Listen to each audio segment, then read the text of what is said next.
ustedes.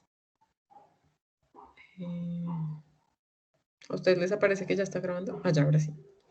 Listo. Entonces, bueno, buenas tardes nuevamente para todos, para los que han venido llegando.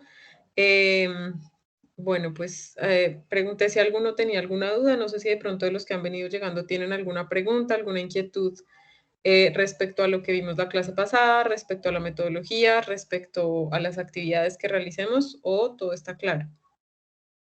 Cuéntenme si tienen alguna pregunta. De pronto los que han llegado, perdón. ¿No? ¿Todo claro? Listo, perfecto. Bueno, entonces iniciaré a compartirles pantalla. Por favor, Profe, yo avísenme sí tengo cuando una estén. pregunta. Dime.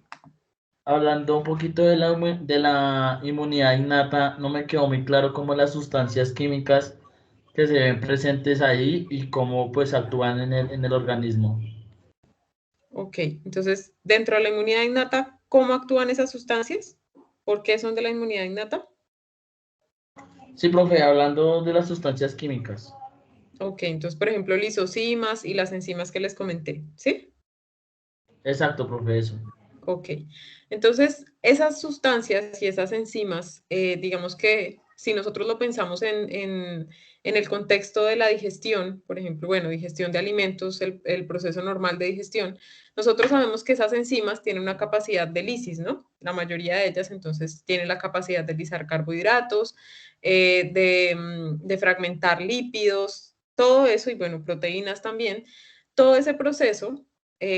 Digamos que no es selectivo 100% a un carbohidrato que venga, por ejemplo, de un forraje o de un concentrado, a un carbohidrato que haga parte de la pared bacteriana, ¿cierto? Entonces, son enzimas y son sustancias que actúan, digámoslo así, inespecíficamente, ¿cierto? Que es otra de las características, de hecho, de la inmunidad innata. Entonces, esa acción inespecífica que tienen esas enzimas también aplica a digamos que a estructuras, a microorganismos, como lo pueden ser las bacterias, como pueden ser algunos parásitos que tal vez puedan ser sensibles o que puedan tener algún efecto esas enzimas sobre esas paredes bacterianas o sobre esas paredes virales, que hace parte pues de lo que ustedes van a ver este semestre. Entonces, las enzimas que hacen parte, digamos, de esas sustancias químicas que les mencioné la clase pasada, esas enzimas van a actuar inespecíficamente sobre cualquier bacteria o sobre cualquier microorganismo que pueda ingresar, pues, por ejemplo, por vía digestiva. Habrá agentes que puedan ser resistentes o que, por ejemplo, se unan al epitelio, que logren, digamos que pasar esa barrera de moco que tiene la mayoría de las membranas mucosas en nuestro organismo, que superen o que digamos que que puedan atravesar esa capa de moco, unirse al epitelio y quedar protegidas dentro del moco. Entonces, por eso es que así nosotros nos comamos por ejemplo, una empanada que venga con una bacteria o que esté contaminada, listo, pero ¿cómo logró esa bacteria superar mis enzimas, por ejemplo, mis lisocimas, todos los jugos gástricos y llegar al intestino e instalarse? Entonces, muchas veces esas bacterias pueden anclarse, por ejemplo, a algunos epitelios, o pueden ser resistentes a algunos pHs muy extremos, ustedes saben y lo verán este semestre con la profesora Magda. Esas bacterias pueden ser resistentes a ciertas condiciones extremas, entonces a pHs muy ácidos, ambientes muy alcalinos también, entonces hay bacterias que tienen capacidad de resistencia ante diferentes factores. Entonces, por eso hay algunas bacterias que a pesar de pasar por todas esas barreras que mencionamos la clase pasada, a pesar de eso, pueden llegar e instalarse en un epitelio. Entonces, esa es una de las características que vamos a ver que los agentes que nos pueden atacar, esos antígenos, pueden tener en particular. ¿Claro, Diego? ¿Sí? ¿Aló? ¿Me Sí, escuchan? profe, sí, señora, gracias. ¿Sí? Vale, listo. Bueno, entonces voy a iniciar la compartida de la pantalla. Ahí, bueno, ahí pierden mi video porque yo no puedo usar la aplicación del Teams porque mi computador no sé por qué razón colapsa, entonces lo utilizo siempre en el navegador, ¿vale? Entonces por eso pues no les puedo compartir mi cara permanentemente. Bueno, entonces habíamos quedado más o menos aquí, ¿cierto? Justamente con la pregunta que nos hacía Diego. ¿cierto?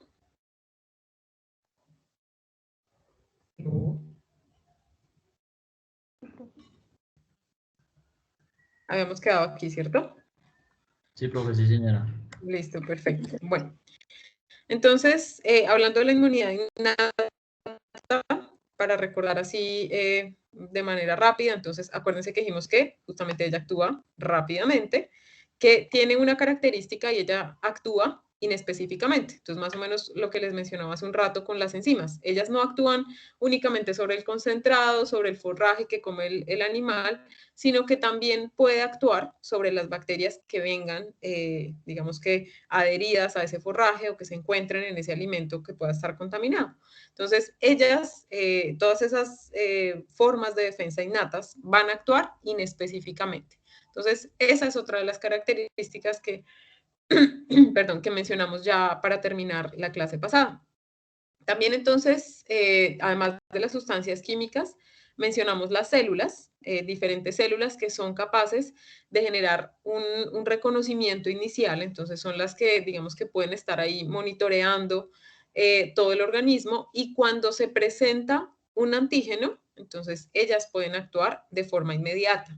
Entonces, estas células, pues lo veremos más adelante, son principalmente los polimorfonucleares, puntualmente los neutrófilos, son los que van a actuar de manera más importante en esa respuesta inicial. ¿Listo?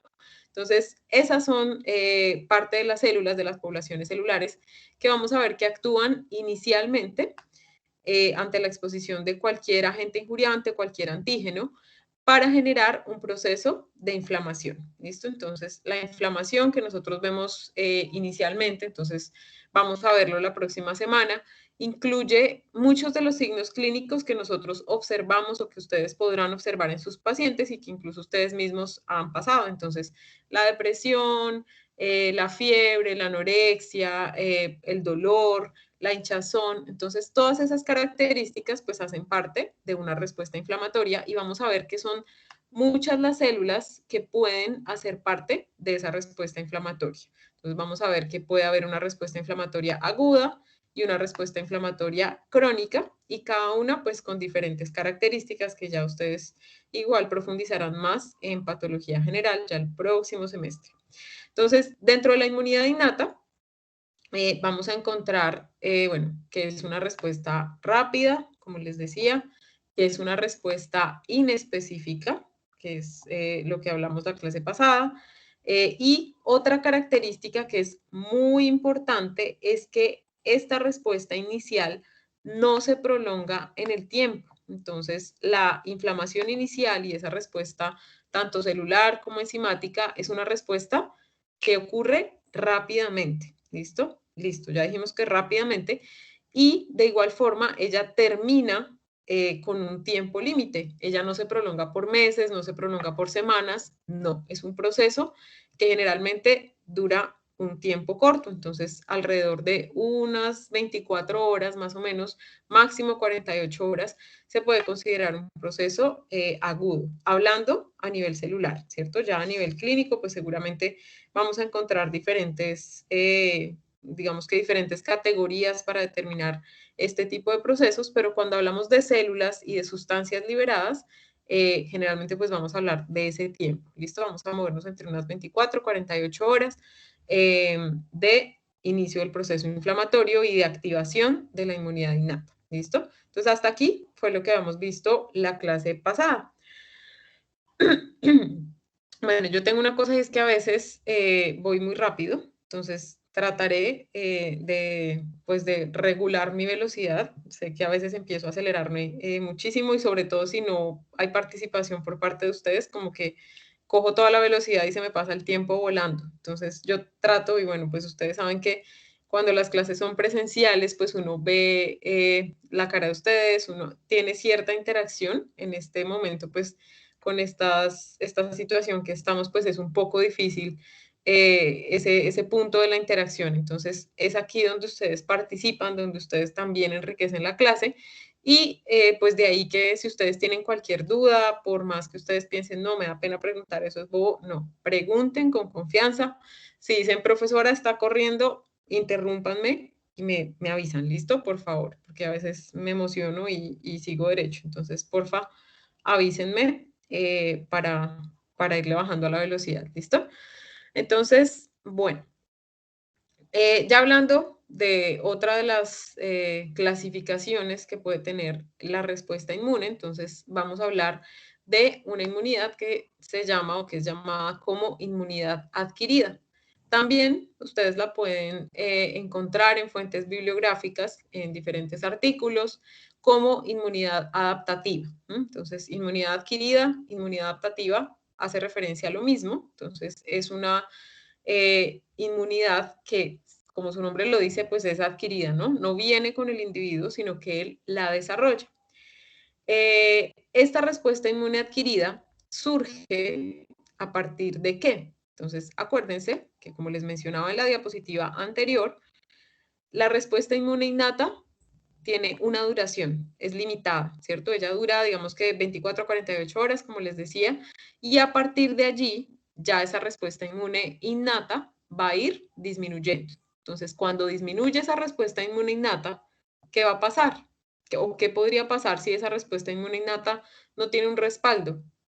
La bacteria, el virus, el parásito, pueden aprovechar esa situación, ¿cierto? Entonces pueden llegar, pueden atacar, pueden colonizar y ante eso, ante esa persistencia de un antígeno, es decir, si la respuesta inmune innata no fue suficiente, si mis enzimas no lograron destruir la bacteria, si los neutrófilos, que son las células que les mencioné hace un rato, no logran eliminar esa bacteria, ese virus, si no logran eliminarlo, ¿qué pasa? Entonces, es ahí cuando se activa esta respuesta inmune adquirida.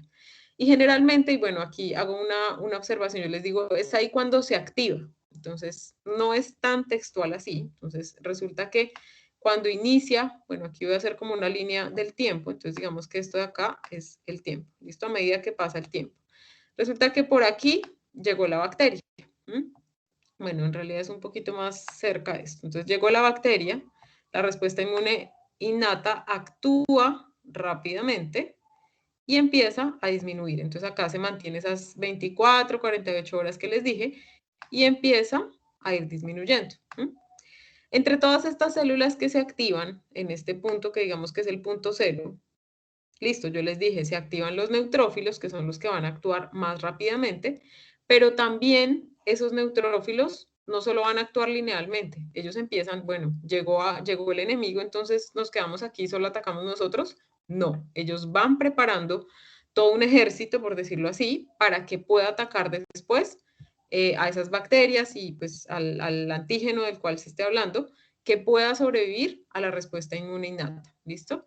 Entonces, cuando la respuesta inmune innata es efectiva, la inmunidad adquirida pues ya estaba activa, entonces probablemente va a generar anticuerpos y esa memoria de la que hablaremos más adelantico, ¿listo? Entonces, cuando la respuesta inmune innata no es suficiente, es ahí cuando la respuesta inmune adquirida, pues que yo les dije, inició, digamos que inició a la par con la respuesta inmune innata, solo que ella solo se va a manifestar si llega a un punto de disminución de la respuesta inmune innata y el antígeno persiste. Entonces, es aquí cuando esa respuesta inmune adquirida, que digamos que se ha venido desarrollando lentamente, va a actuar. ¿Listo? Entonces, esto más o menos es lo que ocurriría.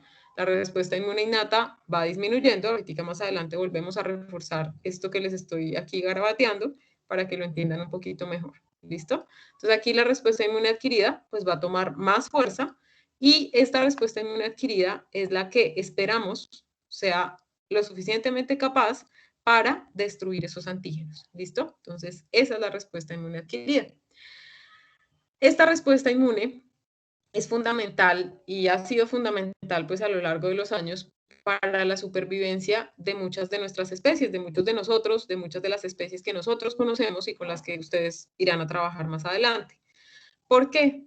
Porque el desarrollo de una memoria inmune, que es más o menos pues si lo aplicamos a nuestra actualidad, es lo que estamos buscando con ese proceso de vacunación, ¿cierto? O es lo que se obtiene cuando uno o cuando las personas se han enfermado con este COVID. Entonces, cuando se enferman, generan anticuerpos, ¿cierto? Que ustedes ya seguramente lo han escuchado múltiples veces.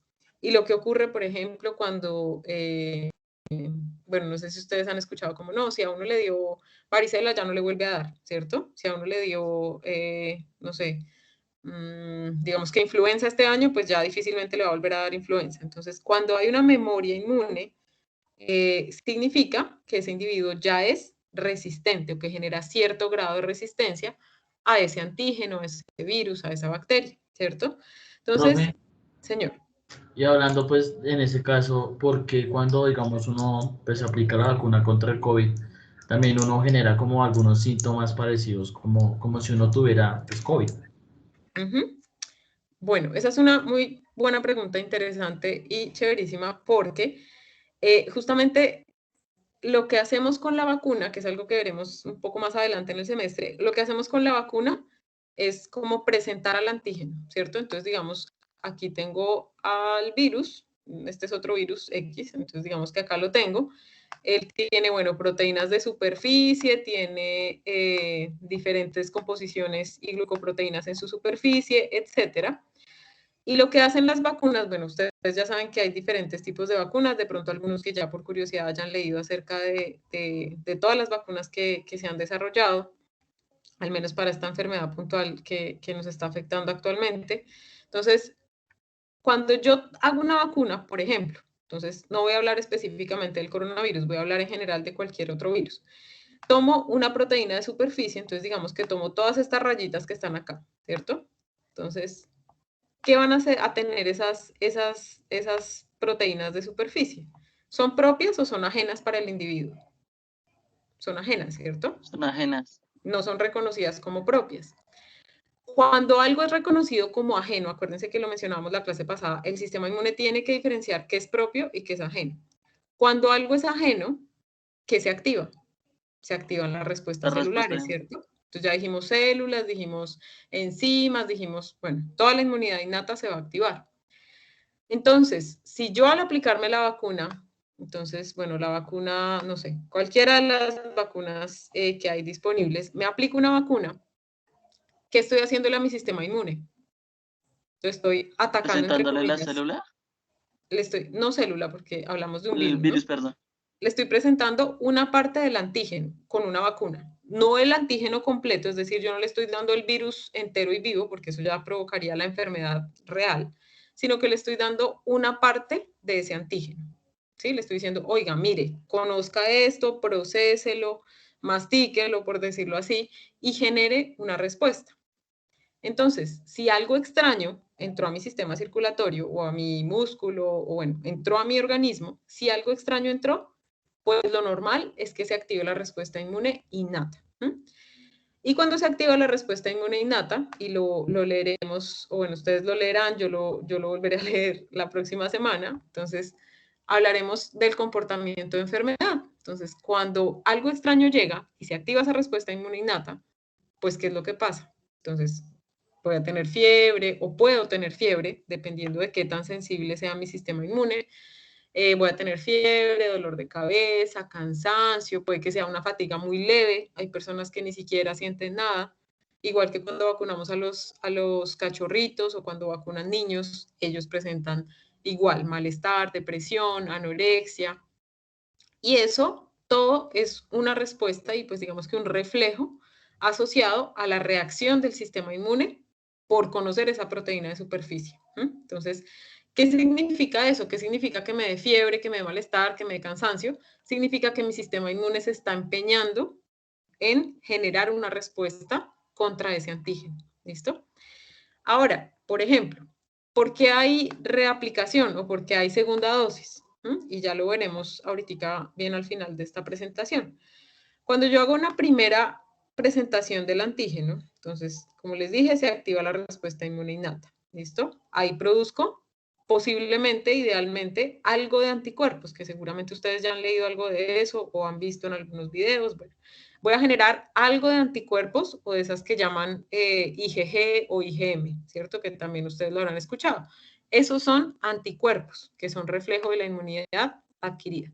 Entonces, puede que con la respuesta inmune inicial que tuvo esta exposición, yo haya generado anticuerpos, pero puede que los niveles sean muy bajos. Entonces, Cuando se da una segunda exposición, que sería la segunda dosis, entonces ahí ya voy a generar una respuesta mucho más específica. ¿Por qué? Porque yo ya tengo respuesta, perdón, ya tengo una memoria inmune. Yo ya dije, o mi sistema inmune ya dijo, este ya nos lo habían mostrado qué día, entonces ya tenemos todo el ejército preparado para atacar ese antígeno.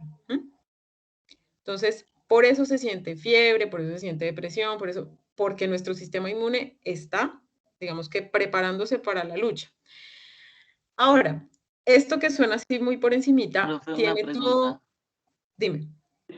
Y digamos las vacunas que son de una sola dosis, ¿qué la diferencia de la otra? Entonces, esas otras vacunas, pues bueno, ya lo veremos más puntualmente cuando expliquemos y cuando hagamos pues un debate sobre todas las vacunas que han salido a raíz de esta enfermedad. Entonces, hay diferentes tipos de vacunas y unas de ellas son lo suficientemente antigénicas, que es otro concepto que vamos a ver. Quiere decir que tienen tanta capacidad de activar el sistema inmune que con una sola aplicación ya van a generar no una curva bajita de anticuerpos, sino una curva mucho más alta de anticuerpos. Entonces ya puede generar el doble de anticuerpos y por lo tanto pues va a garantizar que esos anticuerpos perduren por más tiempo. Actualmente pues no sabemos exactamente cuánto duran los anticuerpos de todas las vacunas hasta donde yo tengo conocimiento. No sabemos exactamente qué tanto tiempo duran porque justamente pues no ha pasado tanto tiempo desde que inició todo el proceso de aplicación. Entonces sabe que algunos ya se sabe que tienen una duración de 11 meses, de 6 meses, así. Pero pues de ahí para allá todavía no se sabe.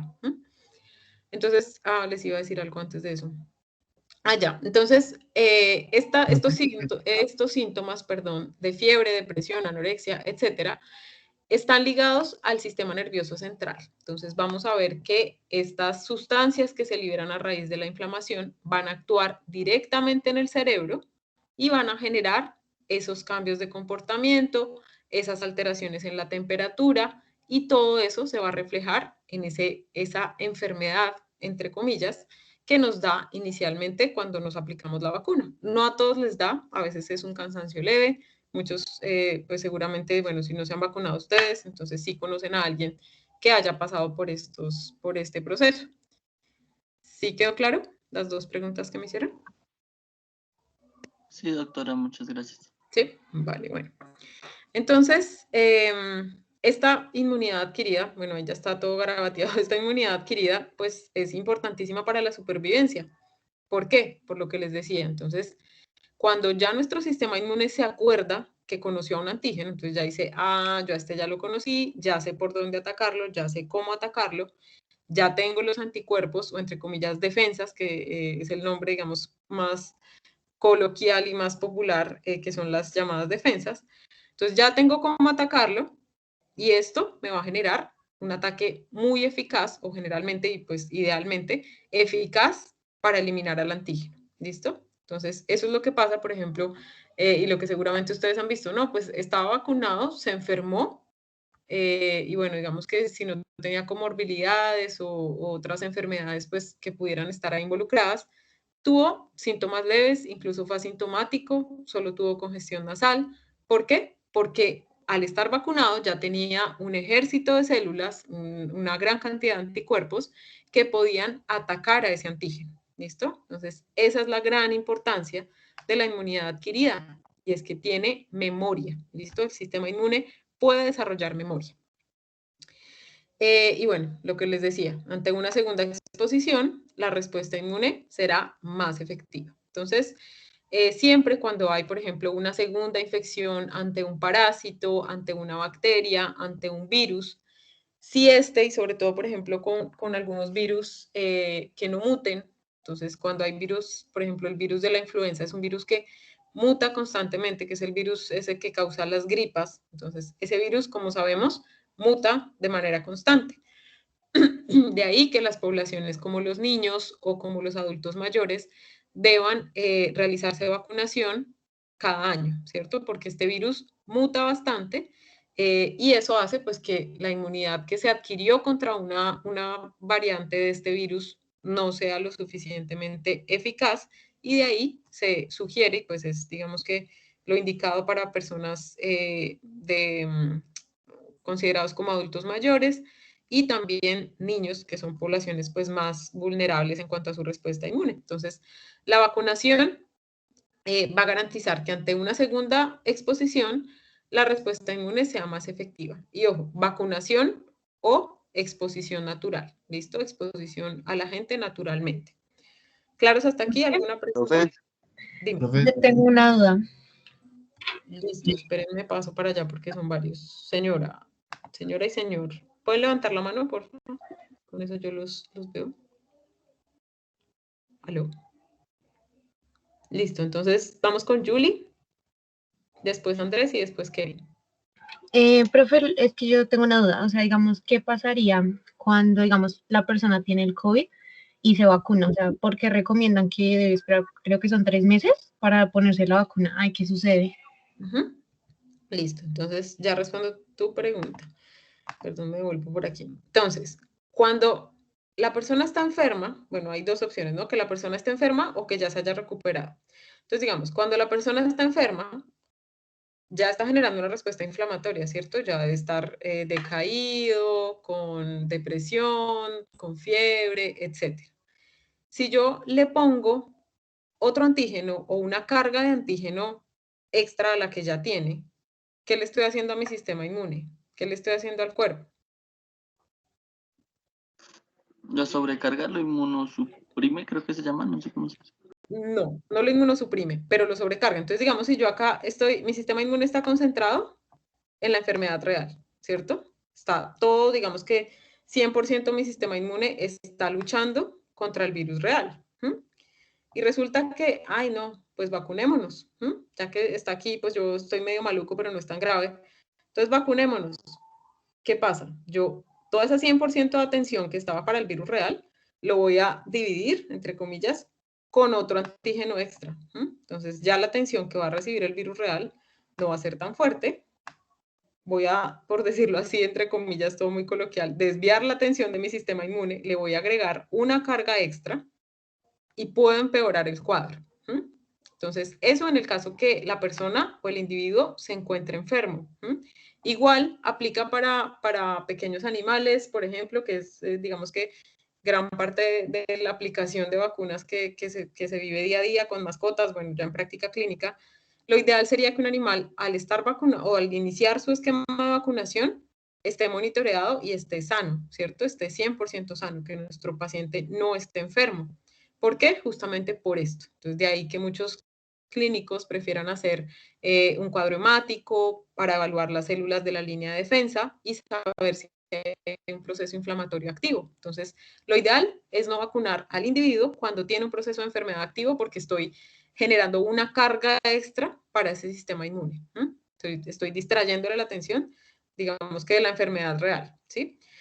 Ahora, el otro escenario que planteo a partir de la pregunta de Julie sería, ¿por qué tengo que esperar 3 meses, cierto? Que es lo que tú me preguntaste. Entonces, Sí, profe. ¿por qué tengo que esperar? Acuérdense que yo les dije, bueno, aquí en todos mis garabatos, entonces les dije, bueno, ante el día 0 y la exposición, se activa la respuesta inmune innata, entonces, chun, que sube rápidamente, que empieza a bajar, entonces aquí sube la adquirida, y es aquí donde ya el individuo con esa respuesta inmune adquirida va a generar anticuerpos, ¿cierto? Que yo les dije la vez pasada que esta era digamos que el signo o el símbolo con el cual identificaremos siempre los anticuerpos.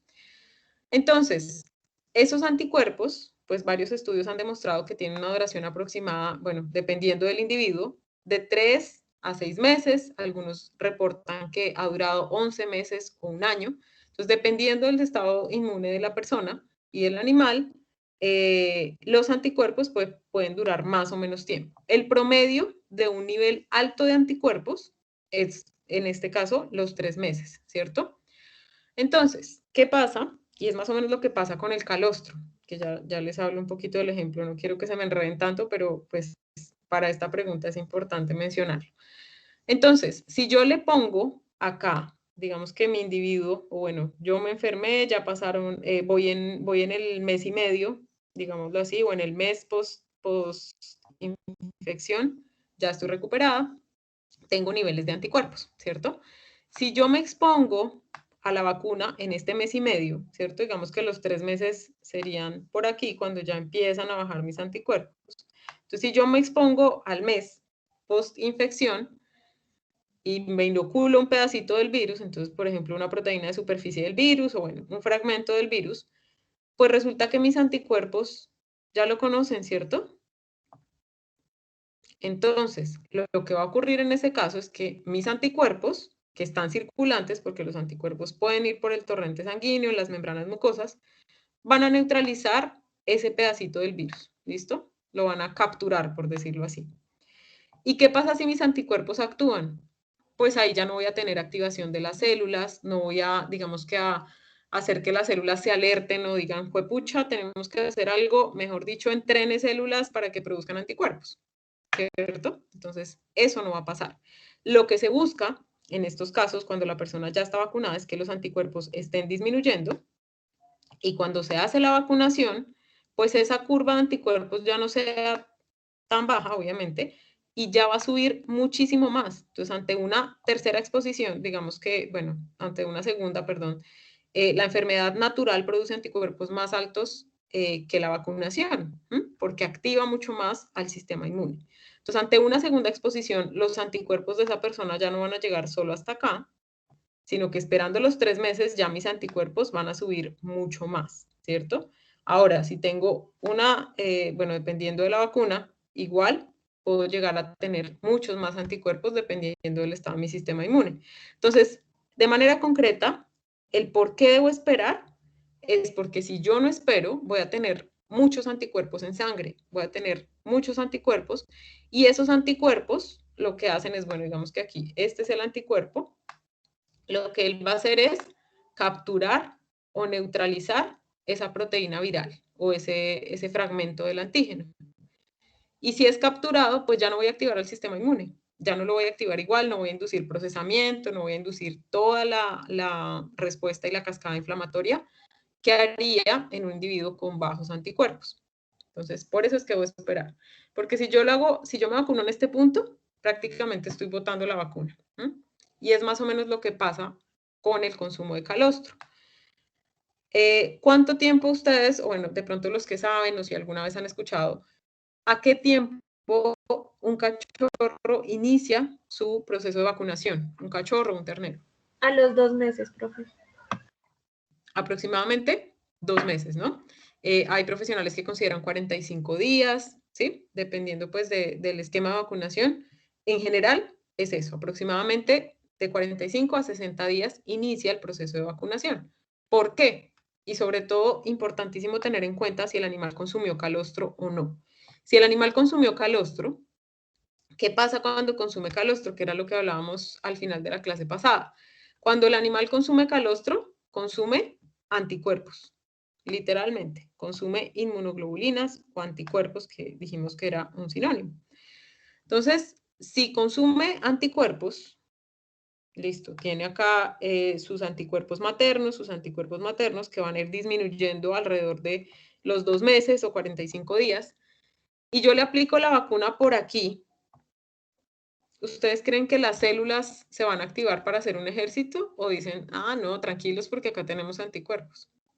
Pues utilizan los anticuerpos circulantes. Entonces, por eso es que nosotros debemos esperar que bajen los anticuerpos maternos en la circulación para que cuando nosotros apliquemos la vacuna, perdón muchachos, el sistema inmune sea alertado lo suficiente para poder decir, pucha, algo está pasando, tengo que generar anticuerpos, ¿sí? Entonces, es importantísimo esperar y conocer esta ventana cuando los anticuerpos maternos bajan, igual más o menos con la enfermedad, cuando baja la enfermedad, cuando bajan los anticuerpos maternos, cuando bajan los anticuerpos por la enfermedad, para que con la vacunación sea el sistema inmune del individuo el que actúe y no los anticuerpos maternos, y en este caso, no los anticuerpos de la enfermedad real.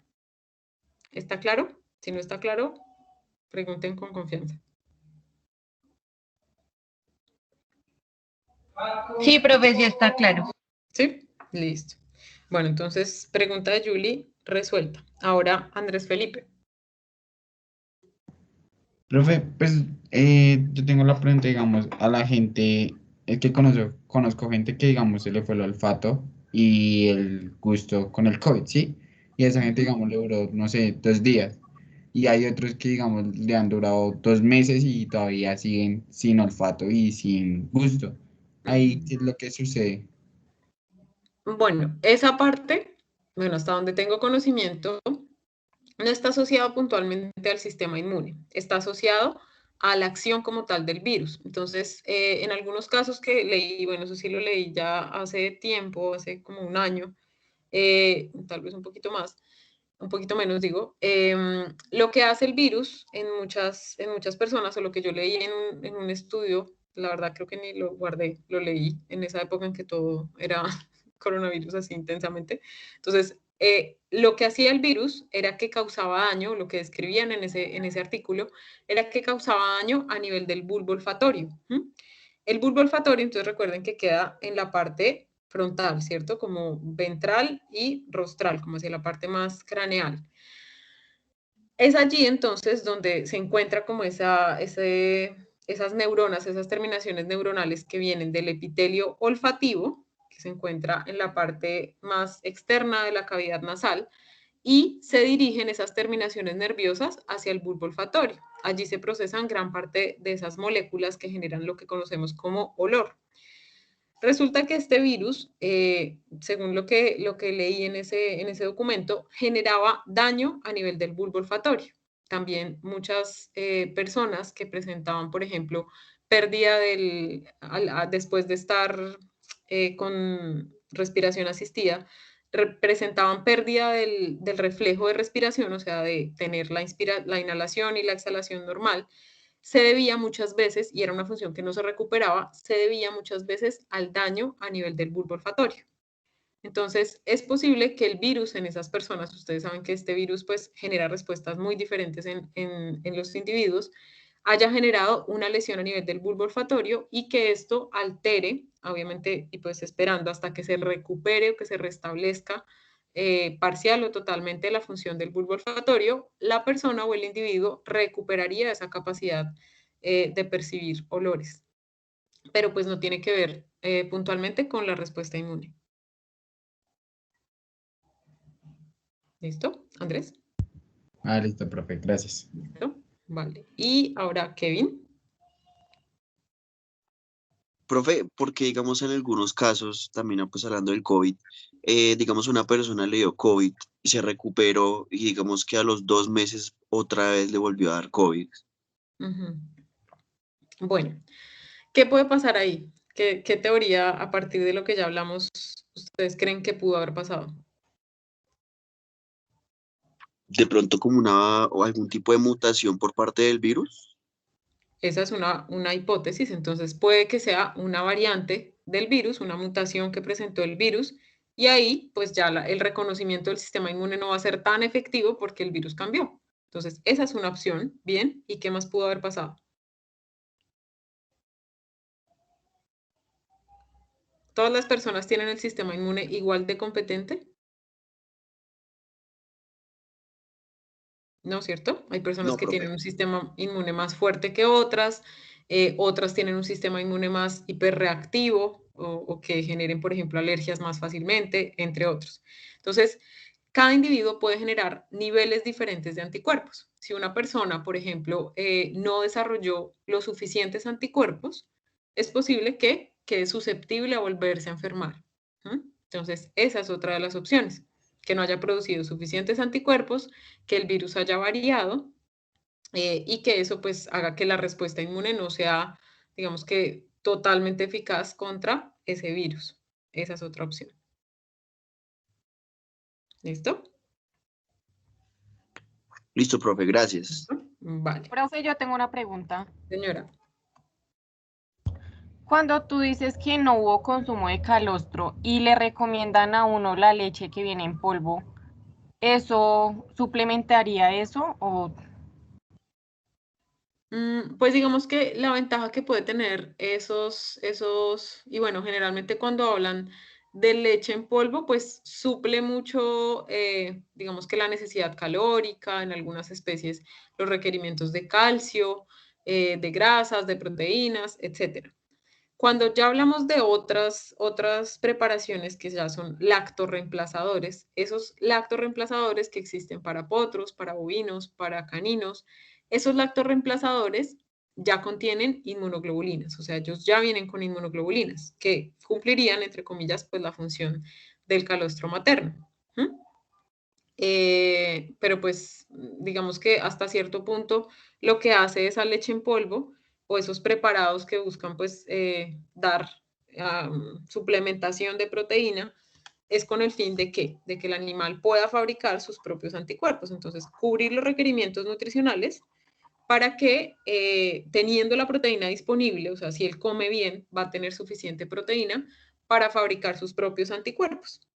Entonces, esas indicaciones pues no están erradas, están bien, y pues lo que hacen es buscar que el animal nutricionalmente esté bien para que pueda defenderse y pues generar una respuesta inmune por sí solo, que tenga disponibilidad, digamos, de la materia prima para fabricar sus propios anticuerpos.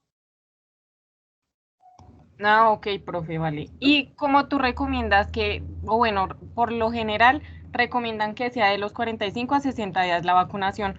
Cuando no hay consumo de calostro, ¿hay que iniciar ese esquema antes o...?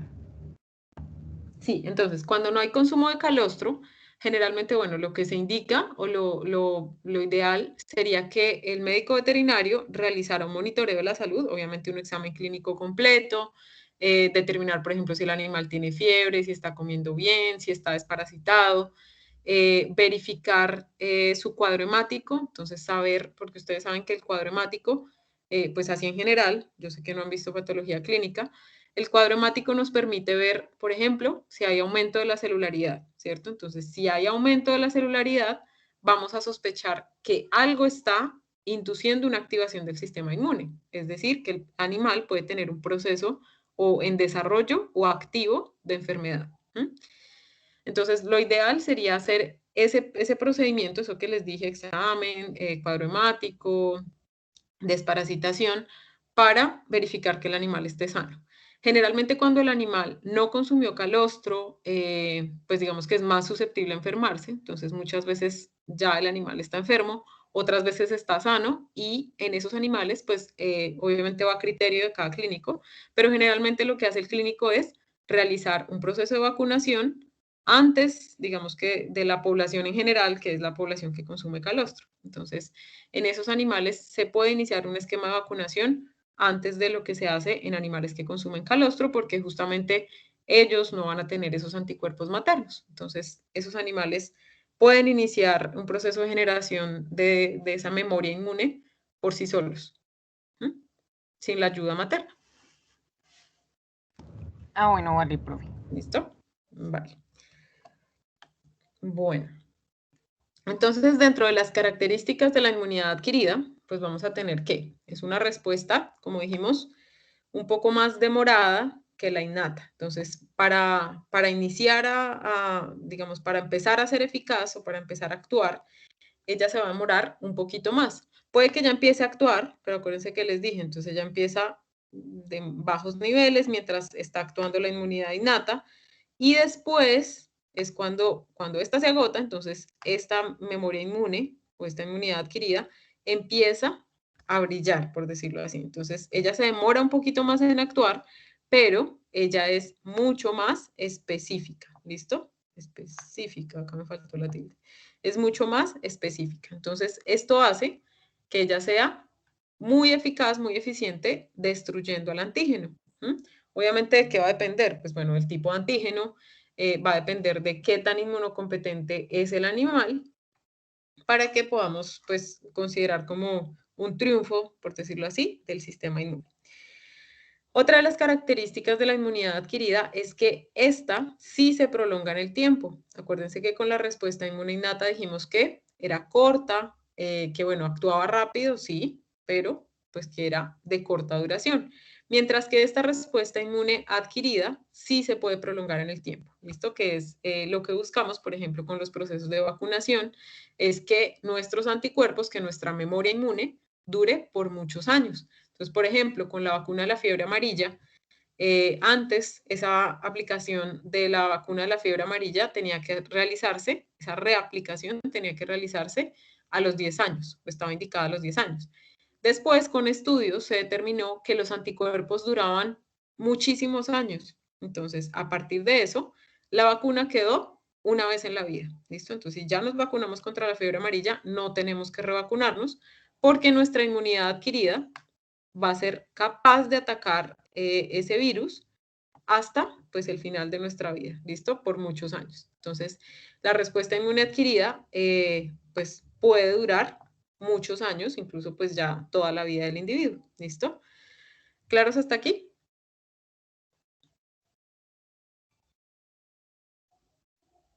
¿Sí, aló?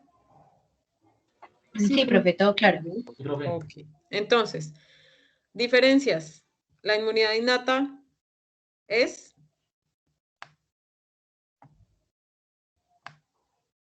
rápida o lenta. Rápida. Es rápida. Entonces, la innata es rápida. ¿Es específica o inespecífica? Inespecífica. Específica. Inespecífica. ¿Y se prolonga en el tiempo o no? No. No, No, ¿cierto? Entonces, es de corta duración. Entonces, fíjense que la inmunidad innata y la inmunidad adquirida, pues, tienen diferencias. Es, digamos que, algo clave que quiero que ustedes reconozcan, que ustedes entiendan muy bien. Y hay algo importante, no es que terminó y fíjense, siempre cuando se las he dibujado, bueno, a veces lo empiezo antes, otras veces después por el dibujito, pero fíjense que siempre se sobrelapan. Ellas actúan inicialmente, pues parece independiente, pero ya en un punto, digamos que se sobrelapan y actúan casi que en conjunto. Entonces es algo que vamos a ver, que hay varias células y varias moléculas que unen la inmunidad innata con la inmunidad adquirida. ¿Listo? Pero es algo que ya veremos más adelantico.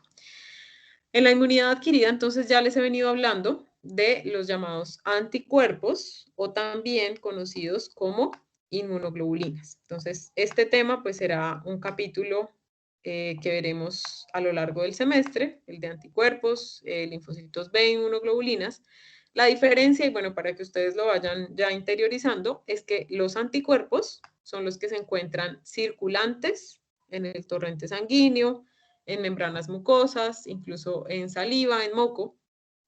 Y las inmunoglobulinas son las que se encuentran ancladas en la célula. Entonces, digamos que es una diferencia más bien técnica para que ustedes lo tengan en cuenta, pero la funcionalidad es la misma, ¿listo? Entonces, muchas veces yo utilizaré indiscriminadamente los términos anticuerpos e inmunoglobulinas. Sin embargo, es importante que ustedes tengan en cuenta que cuando hablamos y cuando ustedes lo lean en alguna fuente científica, van a ver que se refieren a inmunoglobulinas y en este caso hablan de el anticuerpo, el mismo anticuerpo, solo que unido a la superficie celular. ¿Listo?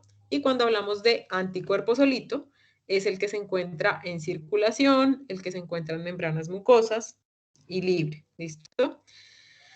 Entonces, bueno, como les venía diciendo, los anticuerpos los vamos a encontrar en fluidos corporales o también llamados humores, que les contaba la clase pasada. Entonces, los podemos encontrar en saliva, los podemos encontrar en moco, moco de vías respiratorias, tanto como de moco de vías digestivas.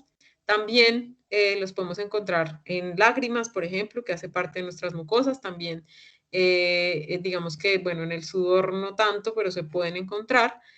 Y la función de esos anticuerpos es que ellos son capaces de atacar invasores exógenos. Entonces, ellos, bueno, pueden neutralizar gran cantidad de antígenos, pero pues pueden actuar de forma más rápida y eficaz contra algunos, como los parásitos, y como gran parte de las bacterias, ¿listo? Que son las que pueden entrar a estar directamente en la circulación, ¿listo? Que las bacterias puedan llegar directamente. Los anticuerpos, entonces, como les decía hace un ratico, entonces los vamos a representar y los van a ver ustedes en muchos esquemas, en muchos diagramas, con fines pedagógicos y pues también en la literatura los pueden encontrar con esta forma de Y, ¿listo? Ya ahorita hablamos un poco en general de esa estructura. Entonces, esa forma de Y es, digamos que la representación siempre de un anticuerpo.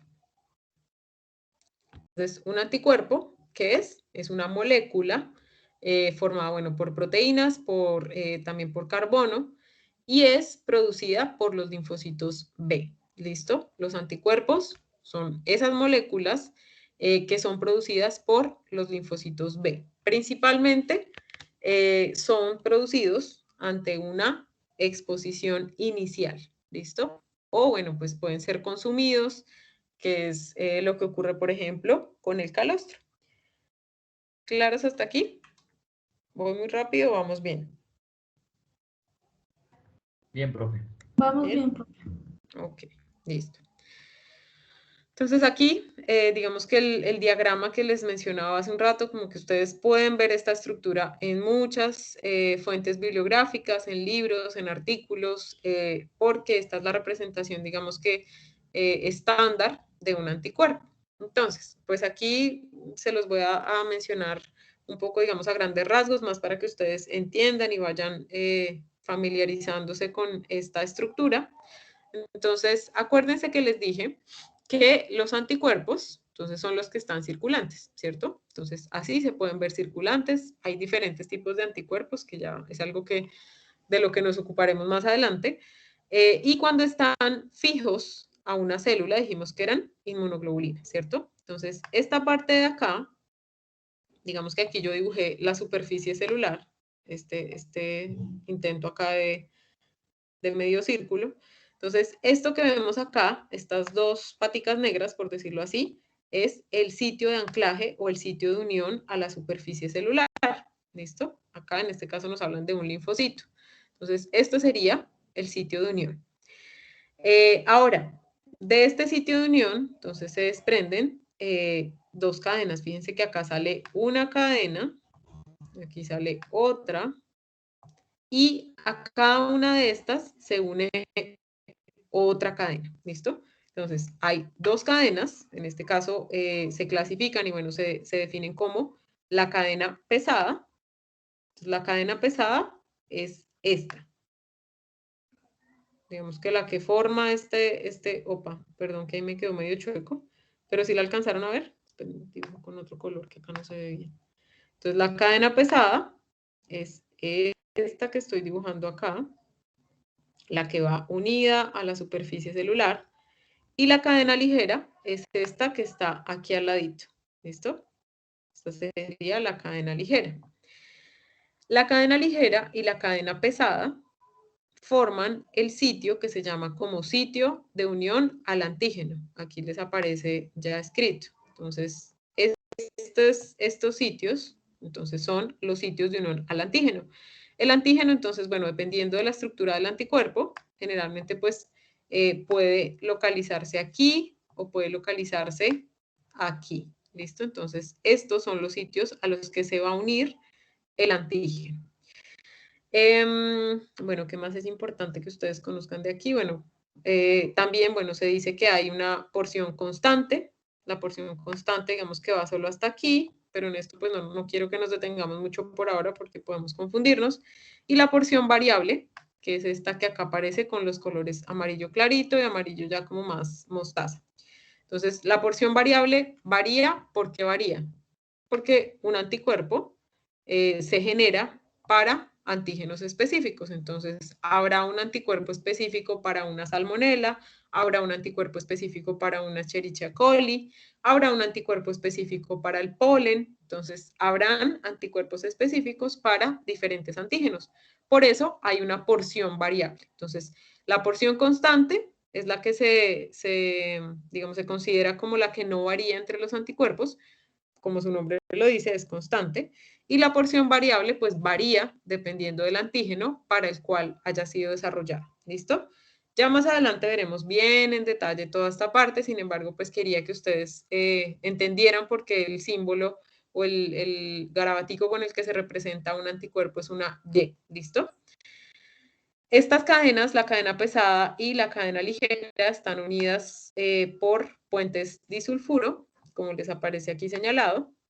Entonces, todo eso está unido por puentes disulfuro. ¿Listo? Ya más adelante, entonces, como les dije, hablaremos más en detalle de esta estructura de los anticuerpos, de cómo se producen, de quién los produce y cómo los produce, ¿vale? ¿Hasta aquí alguna pregunta? ¿O todo bien? Profe, una pregunta. Digamos, Sí. las personas que tienen rinitis, ahí entraría los anticuerpos y porque unas personas sí tienen y otras como que no sufren de eso. ¿De rinitis? Sí, Rinitis alérgica. Bueno, cuando se da el proceso de presentación de un antígeno, que también tiene mucho que ver, por ejemplo, con las diferentes respuestas de diferentes individuos ante un mismo antígeno, se refiere a un componente del sistema inmune que veremos más adelantico, que se llama el complejo mayor de histocompatibilidad. Entonces, ese complejo mayor de histocompatibilidad tiene una parte de culpa allí. Entonces, hay sistemas inmunes que son, por decirlo así, más sensibles o que tienden a hiperreaccionar. Entonces, personas que presentan alergias fácilmente, personas que presentan intolerancia a algunos medicamentos, a intolerancia al polen, intolerancia al polvo, a los ácaros, alergia a los ácaros, bueno, en fin. Esto se debe a, bueno, ya particularidades del sistema inmune que están asociados mucho al complejo mayor de histocompatibilidad y por otro lado, pues a una sensibilidad natural o innata del sistema inmune. Entonces, no todo el mundo tiene un mismo complejo mayor de histocompatibilidad, es algo que está ligado a los genes, entonces por eso no es común que todos sean riníticos o que todos seamos alérgicos a una misma sustancia. Entonces, tiene un gran componente genético y pues de intolerancia o de susceptibilidad individual. ¿Era eso? ¿Sí? sí, profe, gracias. Vale, listo. Ya más adelante en este corte creo que alcanzamos a ver el complejo mayor de histocompatibilidad. ¿Listo? Bueno, entonces aquí pues resumo un poquitico lo que mencionamos. Entonces hablaremos y pues recordaremos entonces esos conceptos: inmunidad innata, inmunidad adquirida. Y cuando hablemos de inmunidad adquirida, entonces es cuando, esperen, cambio de color, que este no se ve mucho acá. Cuando hablemos entonces de anticuerpos, ya recuerden que estamos hablando de inmunidad adquirida. ¿Listo? Ya se produjeron y eso hace pues que sea un componente de la inmunidad adquirida. Bueno, entonces, cuando nosotros hablamos de la exposición inicial a un antígeno, tenemos que tener en cuenta su proceso o evolución cronológica. ¿Listo? Entonces, esto que estamos viendo acá es justamente un cuadro que representa la evolución de la infección o de la exposición a un antígeno en el tiempo. Entonces, fíjense que acá abajito aparece minutos, horas, días y semanas. ¿Listo? Ya después acá meses, años, etc. Cuando nosotros hablamos de estas respuestas inmunes, entonces acá están representados sobre el eje Y el nivel de protección. ¿A qué se refiere ese nivel de protección? A la cantidad de anticuerpos, ¿listo? A la capacidad, digamos que de defensa que surge posterior a la exposición inicial. Entonces, las barreras físicas, pues fíjense que tienen como un punto crítico, son un punto crítico y que actúan durante un tiempo muy corto, ¿no? Si ya entró la bacteria, no hubo un estornudo, no hubo suficiente moco, no había suficiente secreción con ácidos o con enzimas que lo pudiera eliminar, hasta ahí llegó la barrera física, ¿no? Entonces, acuérdense que dijimos, lo que la barrera física no detiene, pues va a ser atacado posteriormente ya por la respuesta inmune innata. ¿Listo? La respuesta inmune innata entonces va a subir rápidamente. Ella no tiene un ascenso lento, a diferencia de la inmunidad adquirida. Entonces, ella sube rápidamente, tiene corta duración, como lo dijimos hace un ratico. Entonces, ya fíjense que a los días, entonces ya sabemos que de 48 horas en adelante ya empezamos a pensar que es un proceso pues que va a requerir de la inmunidad adquirida para eliminar al antígeno. Entonces, después de un paso importante de tiempo, entonces 2, 3 días máximo, es cuando empezamos a ver que se activa y que empieza a actuar la inmunidad adquirida. ¿Listo? Entonces, aquí actúa la inmunidad adquirida, quiere decir que aquí ya estoy generando anticuerpos contra el antígeno. ¿Listo? ¿Claros hasta aquí? Entonces aquí, bueno, lo que representa el diagrama son las concentraciones séricas de anticuerpos. ¿Listo? Ya en la inmunidad adquirida. ¿Claros? Sí, profe. Sí, profe. Bueno, en la inmunidad adquirida, entonces, acuérdense que les dije, bueno, actúan anticuerpos, pero también hay otro componente importante que ya empezó desde antes, que empezó en la inmunidad innata, pero se activan otro tipo de células. Inicialmente, acuérdense que les dije, se activarán unas células que son llamadas como polimorfonucleares, neutrófilos principalmente, y cuando hablamos de inmunidad adquirida, ya se empiezan a activar otras células, ¿listo? Perdón, actúan linfocitos, linfocitos T, linfocitos B, ya es algo que veremos más adelantico, por ahora no nos detendremos mucho en eso. Entonces, ya cuando hablamos de una respuesta inmune adquirida, ya sabemos que hay anticuerpos y también van a actuar otras células, ¿listo? Poblaciones celulares que son capaces de desarrollar memoria y a su vez de producir los anticuerpos. Puntualmente, cuando hablamos entonces de producción de anticuerpos, ya vayámonos interiorizando, que serán los linfocitos cargados de producción de anticuerpos. ¿Listo? Bueno, ¿quiénes pueden activar esa inmunidad adquirida? Entonces, fíjense que acá ya les pongo bacterias, virus, protozoarios y células cancerígenas. Entonces, generalmente, pues hablaremos de estos como esos antígenos capaces de activar el sistema inmune y de inducir una respuesta inmune con memoria, una respuesta inmune adaptativa. Entonces, bacterias, virus, protozoarios intracelulares que sean capaces de permanecer no solamente 2 horas, 3 horas, sino que puedan persistir dentro del individuo 3 días, 4 días, 5 días, que puedan perdurar y causar una infección mucho más severa. Entonces, en ese caso, vamos a ver que actúa la inmunidad adquirida. Aquí también, entonces, aparte de lo que les mencionaba, y bueno, saliéndonos un poco de pronto de lo que ustedes verán en las otras 3 materias de este módulo, se encuentran también las células cancerígenas. Las células cancerígenas, entonces, son casi que todo un capítulo aparte, porque son un desafío muy importante para el sistema inmune. Acuérdense que yo les dije al comienzo que el sistema inmune tenía que reconocer lo propio y lo ajeno, ¿cierto? Pero ¿qué pasa si es una célula propia? Entonces, se parece en su superficie, se ve, digámoslo así, muy igual, entre comillas, a las células propias, pero resulta que esa célula tiene una mutación y se convirtió en cancerígena. Entonces, ahí el sistema inmune tiene un desafío muy importante que enfrentar. Entonces, las células cancerígenas, espero pues que alcancemos a ver toda la parte de tumores este semestre en inmunología, porque el semestre pasado no lo vimos, entonces este semestre pues espero poder darles esta parte de tumores, aunque igual lo verán en patología general, espero. Bueno, entonces generalmente cuando hablamos de una inmunidad adquirida pues vamos a considerar una exposición crónica al antígeno. Lo que les decía, no es una exposición de 2 horitas, 3 horitas, no, es una exposición que puede durar semanas, que puede durar meses, que incluso puede durar años, ¿listo? Hay bacterias, por ejemplo, un ejemplo clásico de procesos crónicos bacterianos es la micobacteria o las micobacterias, que es la misma bacteria causante de la tuberculosis. Esas bacterias son potencialmente causantes de procesos inflamatorios crónicos. Entonces, cuando hablamos de un proceso crónico, pues ya sabemos que vamos a tener activación celular en grandes cantidades y por otro lado, producción de anticuerpos. ¿Listo? Entonces, eso hace parte de nuestra respuesta inmune adquirida. Entonces aquí un cuadrito que tomé de la inmunología veterinaria de Tissart, que es pues digamos que el libro de referencia de inmunología veterinaria.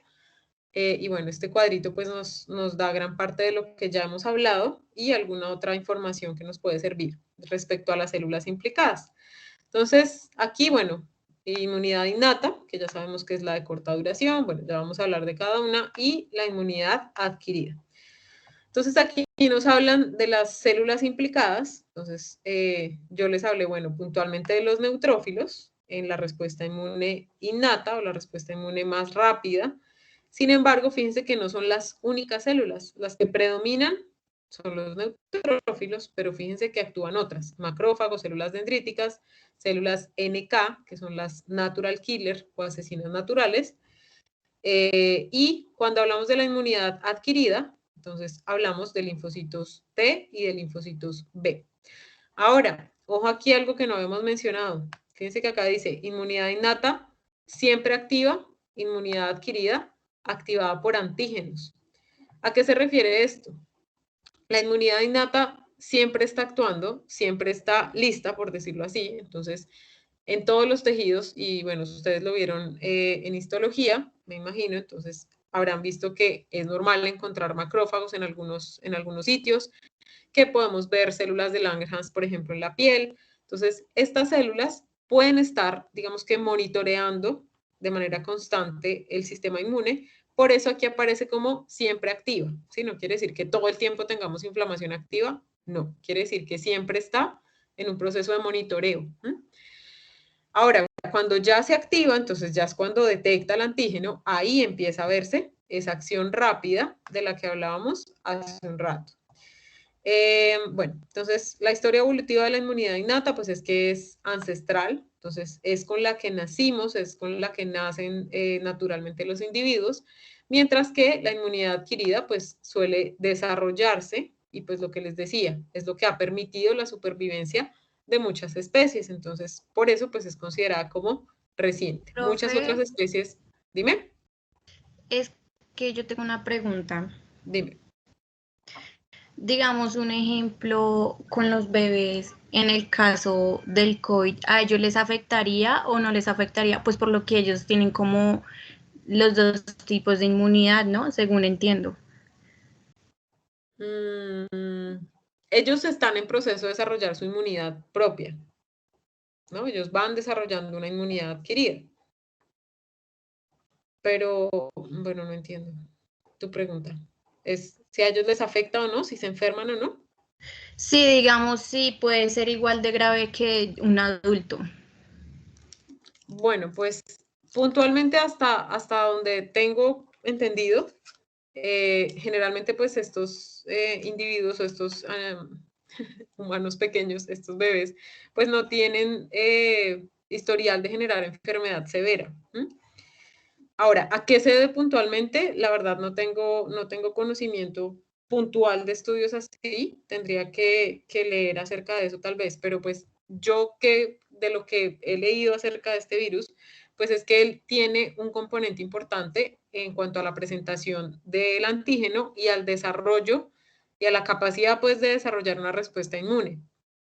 Entonces los bebés pues no tienen la misma capacidad de desarrollo de respuesta inmune que un adulto y está pues muy asociado a esto.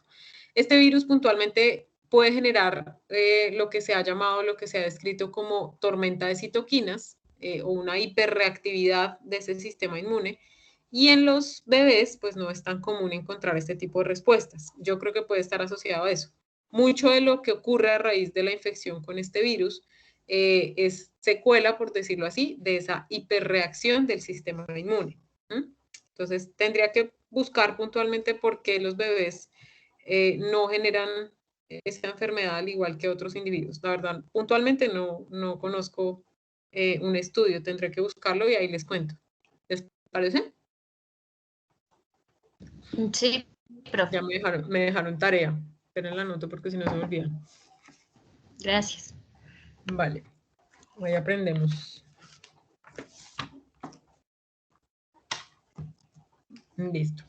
Listo, vale. Bueno, entonces, como les estaba diciendo, bueno, hablamos de una inmunidad innata que siempre está lista para actuar, entonces que siempre está monitoreando, que está pendiente de cuando llegue algún antígeno para poder actuar pues de la forma más rápida y tratar de eliminar ese antígeno. Ahora, cuando nosotros hablamos de una inmunidad adquirida, como dijimos, pues es una inmunidad que va a tomar un poquito más de tiempo en empezar a actuar, en hacerse eficaz y que se va a ir desarrollando pues ante la exposición permanente a ese antígeno. Cuando hablamos entonces de una inmunidad innata, vamos a hablar de una especificidad baja, ¿no? Entonces, fíjense que acá dice estructuras microbianas comunes. ¿A qué se refiere eso? Algo extraño. Entonces, las bacterias pues tienen algunas características comunes en su superficie, entonces tienen carbohidratos, tienen pues una pared celular muy similar, entonces tienen fosfolípidos, tienen muchas pues esa bicapa fosfolipídica que ya conocemos de las células de mamíferos, que ya ustedes seguramente han estudiado, bueno, células animales de origen animal. Y cuando hablamos entonces de una inmunidad adquirida, vamos a hablar de antígenos únicos. ¿Esto a qué se refiere? A esa respuesta inmune específica que les describía hace un ratico. La respuesta inmune innata, esto sí no lo habíamos mencionado, puede ser exagerada. Entonces, esto más o menos lo que les decía con el COVID hace un ratico. Hay personas que generan una respuesta casi que alérgica y una respuesta exacerbada ante el virus. Entonces, muchas veces, y bueno, también a raíz de la pregunta de las alergias, muchas veces esa respuesta inmune innata puede ser descontrolada, no va a ser una respuesta normal, sino que va a generar una inflamación muy severa. La respuesta inmune adquirida rara vez es exagerada. ¿Por qué? Porque ella ya conoce ese antígeno, ya tiene, digámoslo así, su ejército preparado para atacar ese antígeno y de esa forma, pues la respuesta va a ser mucho más controlada. La inmunidad innata, como dijimos, pues no tiene memoria. Ella no tiene memoria, ella actúa, pues digamos que de manera repentina cuando aparece la necesidad, pero no va a generar anticuerpos. Ahora, cuando hablamos de inmunidad adquirida, entonces ella sí genera una memoria, ella sí necesita esa memoria inmune, que es la que nos va a generar los anticuerpos. La inmunidad innata mejora con la exposición o la múltiple exposición a un antígeno, no mejora. ¿Listo? La respuesta inmune innata siempre va a ser la misma, siempre va a generar signos o síntomas muy parecidos, depresión, anorexia, fiebre, bueno, dependiendo del antígeno que sea. Ahora, la inmunidad adquirida, como les decía hace un ratico, entonces si hay revacunación o si, por ejemplo, mi vacuna era para aplicarse 2 veces y yo dije, no, con una yo tengo, pues ¿qué va a pasar? Que mis anticuerpos se van a quedar bajitos. ¿Eso qué quiere decir? Que voy a ser más susceptible a generar una enfermedad más fuerte. Ahora, si yo me reaplico la vacuna o si, por ejemplo, bueno, ya me apliqué mi esquema vacunal y resulta que me enfermé, que me contagié con el virus, entonces ya voy a tener una respuesta inmune mucho mayor, ¿cierto? O si me enfermé, por ejemplo, con otra variable, entonces ahí ya voy a generar mayor cantidad de anticuerpos y eso va a hacer que mi sistema inmune esté más preparado para atacar a ese antígeno. ¿Listo? Entonces, la respuesta inmune adquirida mejora con la exposición, a diferencia de la respuesta inmune innata. ¿Claros hasta aquí? Profe, yo tengo una pregunta. Dime. Digamos, en las vacunas que no se tenía que aplicar, pues del tétano y hepatitis B y eso, pues uno le decían como venga en 3 meses o venga en 6 meses. ¿Qué pasa si, digamos, uno deja pasar ese tiempo y no se vacuna? Digamos, son 3 meses y se vacuna a los 4 meses. Ahí ¿qué proceso ocurriría? Bueno, lo que pasa es que si tú te vacunas en el tiempo que te dijeron, entonces, por ejemplo, aquí voy a hacer la curvita de anticuerpos, ¿listo? Tiempo, que sería el eje X, y aquí en el eje Y la cantidad de anticuerpos. Entonces, resulta que te pusieron la primera vacuna y tus anticuerpos, pues bueno, empezaron bajitos, fueron subiendo, fueron subiendo, fueron subiendo, y a ti te mandaron a ponerte la vacuna cuando ya estaban empezando a bajar esos anticuerpos, ¿cierto? Entonces, cuando tú te vacunas oportunamente, tus niveles de anticuerpo que estaban en descenso, que iban disminuyendo, pues van a aumentar. Digamos que desde aquí para arriba, no van a disminuir. Entonces aquí, digamos que se van a doblar y perfecto, ¿no? Porque esos anticuerpos ya van a generar una mayor respuesta y se van a mantener por mayor tiempo. Ahora, si la persona dijo, no, no pude, o bueno, por X o Y motivo no pudo, pues estos niveles de anticuerpo van a bajar, van a bajar, van a bajar, y pueden bajar tanto que casi que estén como si nada, ¿sí? O sea, que el individuo ya no tenga anticuerpos. ¿Eso a qué va a llevar? A que si la persona dice, no, pues me voy a poner el refuerzo por aquí, yo igual ya me había puesto la primera dosis, pues va a ser como si se hubiera aplicado solamente una vacuna, ¿cierto? Entonces los anticuerpos van a iniciar acá otra vez el proceso de ascenso de anticuerpos, pero no va a llegar a este nivel que es el que busca la vacuna, ¿m? Que es tener mayor cantidad de anticuerpos y que se prolonguen por más tiempo. ¿Sí? Sí, ¿Claros? profe. ¿Listo? Profe, Señora, qué pena contigo, es que tengo una duda. dime, tranqui. Digamos, con las personas que tienen la enfermedad púrpura, ¿qué pasa ahí? Es que he escuchado que dicen que el sistema inmune ataca, pues, por error a las plaquetas. ¿Ahí qué pasa? Ujú. Bueno, eso hace parte de lo que vamos a ver la próxima semana, y es los desórdenes que puede presentar el sistema inmune. Entonces ya más o menos hablamos, cuando hablamos de las alergias, o bueno, que les mencioné así por encimita las alergias, y es que el sistema inmune pues reacciona de manera exagerada. Esa es una de las posibles enfermedades que puede tener el sistema inmune. Otra es que no actúe, ¿cierto? Entonces, una posibilidad es que sea exagerado. Otra es que no actúe o que esté inmunosuprimido. Y otra es que actúe bien, pero actúe en contra de lo que no debería actuar, que es lo que causa los desórdenes o las enfermedades autoinmunes. Entonces, cuando ocurre este tipo de desórdenes, el mismo cuerpo, el mismo sistema inmune, para ser más puntuales, el mismo sistema inmune ataca células propias o ataca superficies de células o reconoce proteínas de superficies celulares como antigénicas. Entonces, como que tiene alguna falla en su sistema inmune y reconoce células propias como células ajenas. Entonces, eso hace que atacando las plaquetas, bueno, ustedes lo verán en patología general, las plaquetas ayudan a los procesos de coagulación. Si el sistema inmune ataca las plaquetas, pues va a destruir esas plaquetas que ayudan a la coagulación y por lo tanto se van a presentar hemorragias. No va a haber una buena coagulación. Entonces, estas enfermedades autoinmunes, pues bueno, lo que consisten así a grandes rasgos es que atacan a sus propias células. ¿Por qué ocurre eso? Puede tener un componente genético, puede haber alguna falla en el sistema inmune que no tenga, digamos, que no sea explicable, que sea, se me olvidó el nombre de eso, idiopático, que sea algo idiopático y genere pues ese ataque a tejidos o células propias del individuo. Vale, profe, gracias. ¿Vale? Ya más adelante igual hablaremos de un poquito de autoinmunidad. ¿Listos hasta ahora? ¿Todo bien? Sí, Profe, yo tengo una pregunta. Dime. O sea que, digamos, la inmunidad innata es la que se encarga como tal de generar todos los síntomas pues, que uno tiene. Inicialmente, Y la inmunidad adquirida también, digamos que activa como los síntomas también. no. Por ejemplo, cuando a ustedes les está dando gripa o cuando ustedes, bueno, se comieron una hamburguesa y resulta que tenía una bacteria así como medio agresiva, ¿cuánto tiempo les dura esa enfermedad inicialmente? Bueno, la gripa, por ejemplo. ¿Cuánto tiempo les dura la fiebre, el dolor de cabeza, el cansancio, el sueño? Por ahí una semana, 15 días. ¿Todo eso, la fiebre, te dura todo ese tiempo? Ah, no, por ahí unos 2, 3 días, profe. Máximo 3 días. O sea, lo normal en una respuesta inmune normal es que durara eso, incluso menos. La fiebre generalmente dura unas 12 horas. Bueno, ya si hay picos de fiebre más prolongados, pues ahí ya nos preocupamos porque quiere decir que la respuesta inmune adquirida no está empezando a actuar y no se está, digamos que no se está ganando la guerra contra el antígeno.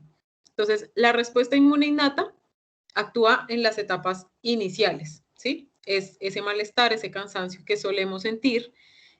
Posteriormente, ¿qué queda? Cuando uno tiene gripa o cuando ya pasan esos 2 o 3 días críticos, ¿qué les queda? Secreción nasal, producción de moco, el moco tiene color, ¿cierto? Entonces puede que el moco ya no sea translúcido, sino que sea un moco verdoso, marrón, ¿cierto? O por ejemplo, si es una bacteria o un virus, que ataca puntualmente al sistema respiratorio, los signos clínicos que vamos a ver van a estar asociados al daño causado por ese agente. Entonces, por ejemplo, si es un virus, entonces que genera daño, bueno, en intestino, que genera daño del epitelio intestinal o que genera daño del epitelio respiratorio, va a haber posiblemente una alteración en el intercambio gaseoso, entonces podemos ver dificultad respiratoria, podemos ver membranas mucosas cianóticas. Si es algo que afecta, por ejemplo, el intestino, entonces podemos ver que persista un poco la diarrea, que haya una alteración en todo el proceso digestivo, dependiendo pues del antígeno. Pero entonces, las fases iniciales de la respuesta inmune innata son las que suelen verse acompañadas de esos signos, de fiebre, depresión, anorexia, que es, digamos que el punto de enfermedad agudo. ¿Sí? No sé si respondí tu pregunta.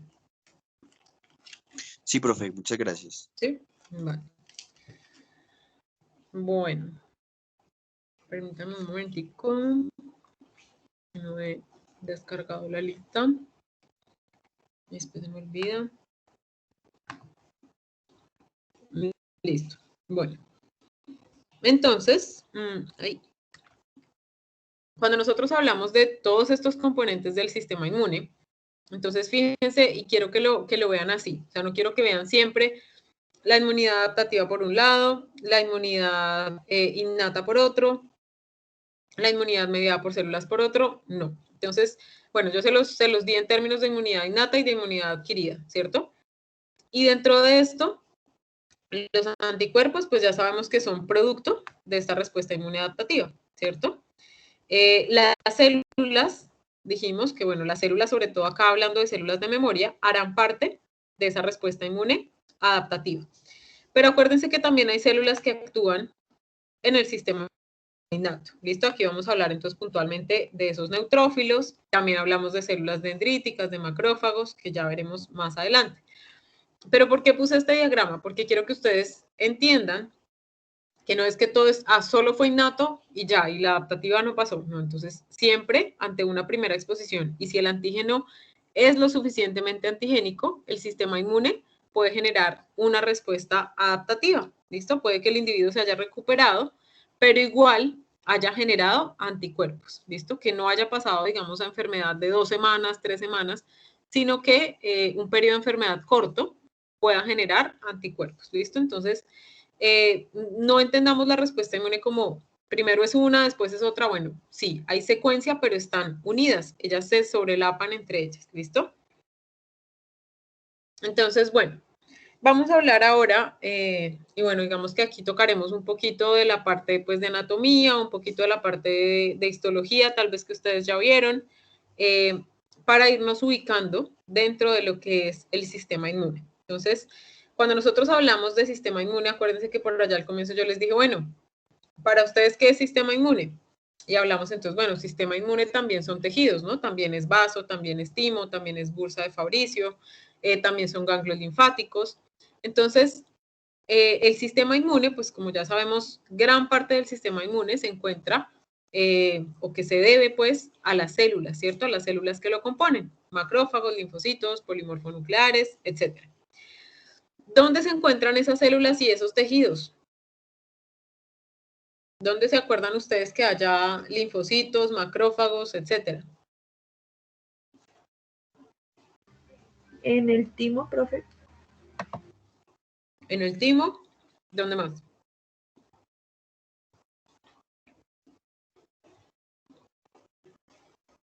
En el vaso. Uh-huh.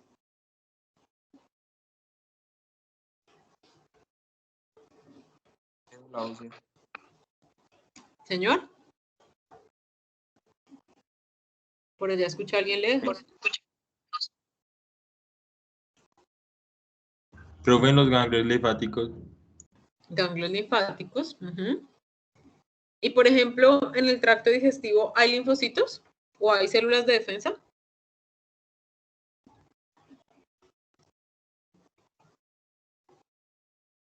¿No habrían como secreciones, profe? El ácido clorhídrico, por ejemplo. Bueno, pero hablando de células.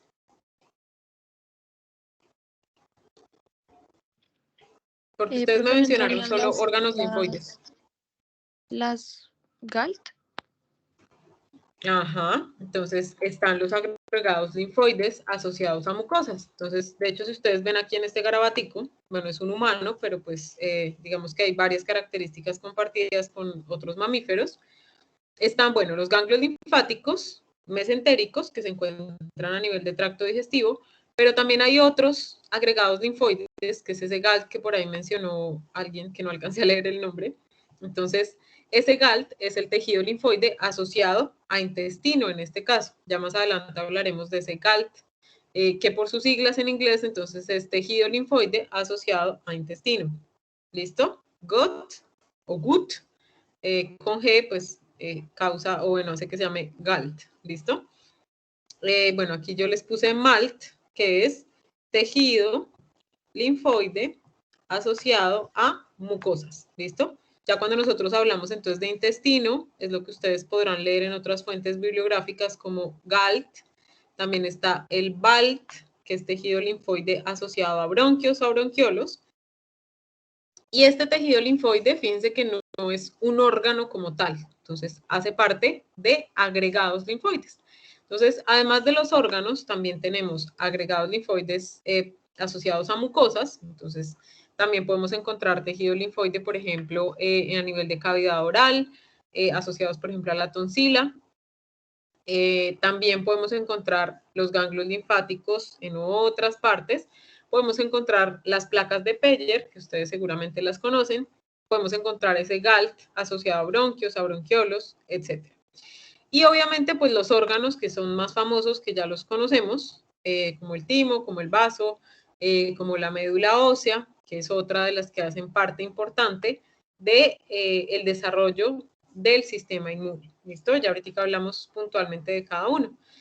Pero hay otro que no se encuentra tan fácilmente determinable, que yo no puedo decir, es el GALT, o es el BALT, o es el... No.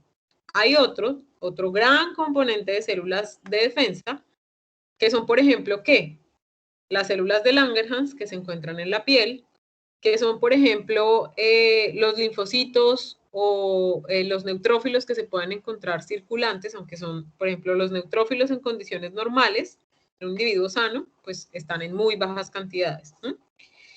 ¿Los linfocitos pueden estar circulantes? Sí, pueden estar circulantes y es normal. Hay rangos normales de diferentes poblaciones celulares en la circulación.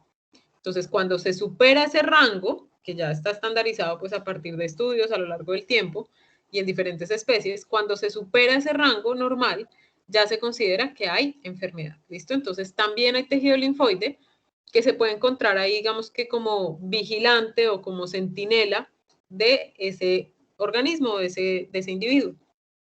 Entonces vamos a hablar un poquito acerca de esos órganos, acerca de esos tejidos, acerca de esas células, así pues digamos que a modo de introducción, que pues esta semana es más introducción, como les dije. Entonces, bueno, dentro de las células, como sabemos, pues ya lo mencionamos hace un ratico, se pueden organizar o se pueden agregar en órganos y en diferentes tejidos, pero también los podemos encontrar circulantes, ¿listo? También se pueden encontrar en circulación, digamos que a modo de vigilantes o a modo de vigilancia, o a modo de monitoreo, ¿listo? Entonces siempre habrá un pool de células de la línea de defensa que van a estar en vigilancia, ¿listo? Entonces si llega algo extraño, ahí es cuando empieza a activarse toda la respuesta innata y que ya sabemos que después se convierte en respuesta inmune adaptativa. Entonces dentro de las células de defensa, hay unas células que ya veremos más adelante, que les dedicaremos un buen capítulo, que son las células llamadas como centinelas, ¿listo? Entonces, de esas pues hablaremos bastante a nivel pues de la detección del antígeno. Entonces, entra el antígeno, pero ¿quién es el que alerta o quién es el que dice, alerta, aquí hay un antígeno, aquí hay un antígeno? Son las centinelas. Entonces, ahí tenemos las células dendríticas, que veremos más adelantico, que no me voy a tener en estas, y también pueden estar los macrófagos que están por aquí abajo, ¿listo? Entonces, MQ, siempre que yo pongo MQ, me refiero a macrófagos, ¿vale? Para que lo vayan teniendo en cuenta, pues, en los garabatos que hago. También entonces hay un pool circulante que se encuentra en la sangre, como les decía. Entonces los circulantes pues generalmente los encontraremos en sangre o también los podemos encontrar en la linfa. Entonces ellos serán pues los que están disponibles y listos para detectar esa amenaza o a ese antígeno. Entonces, a lo largo del semestre hablaremos de diferentes tipos de células, como los linfocitos T y los linfocitos B, a los que les dedicaremos unas 4 clases más o menos. Están las células plasmáticas. ¿Y qué son las células plasmáticas? ¿Alguno sabe o ha escuchado una célula plasmática? ¿Los perdí? ¿Siguen ahí?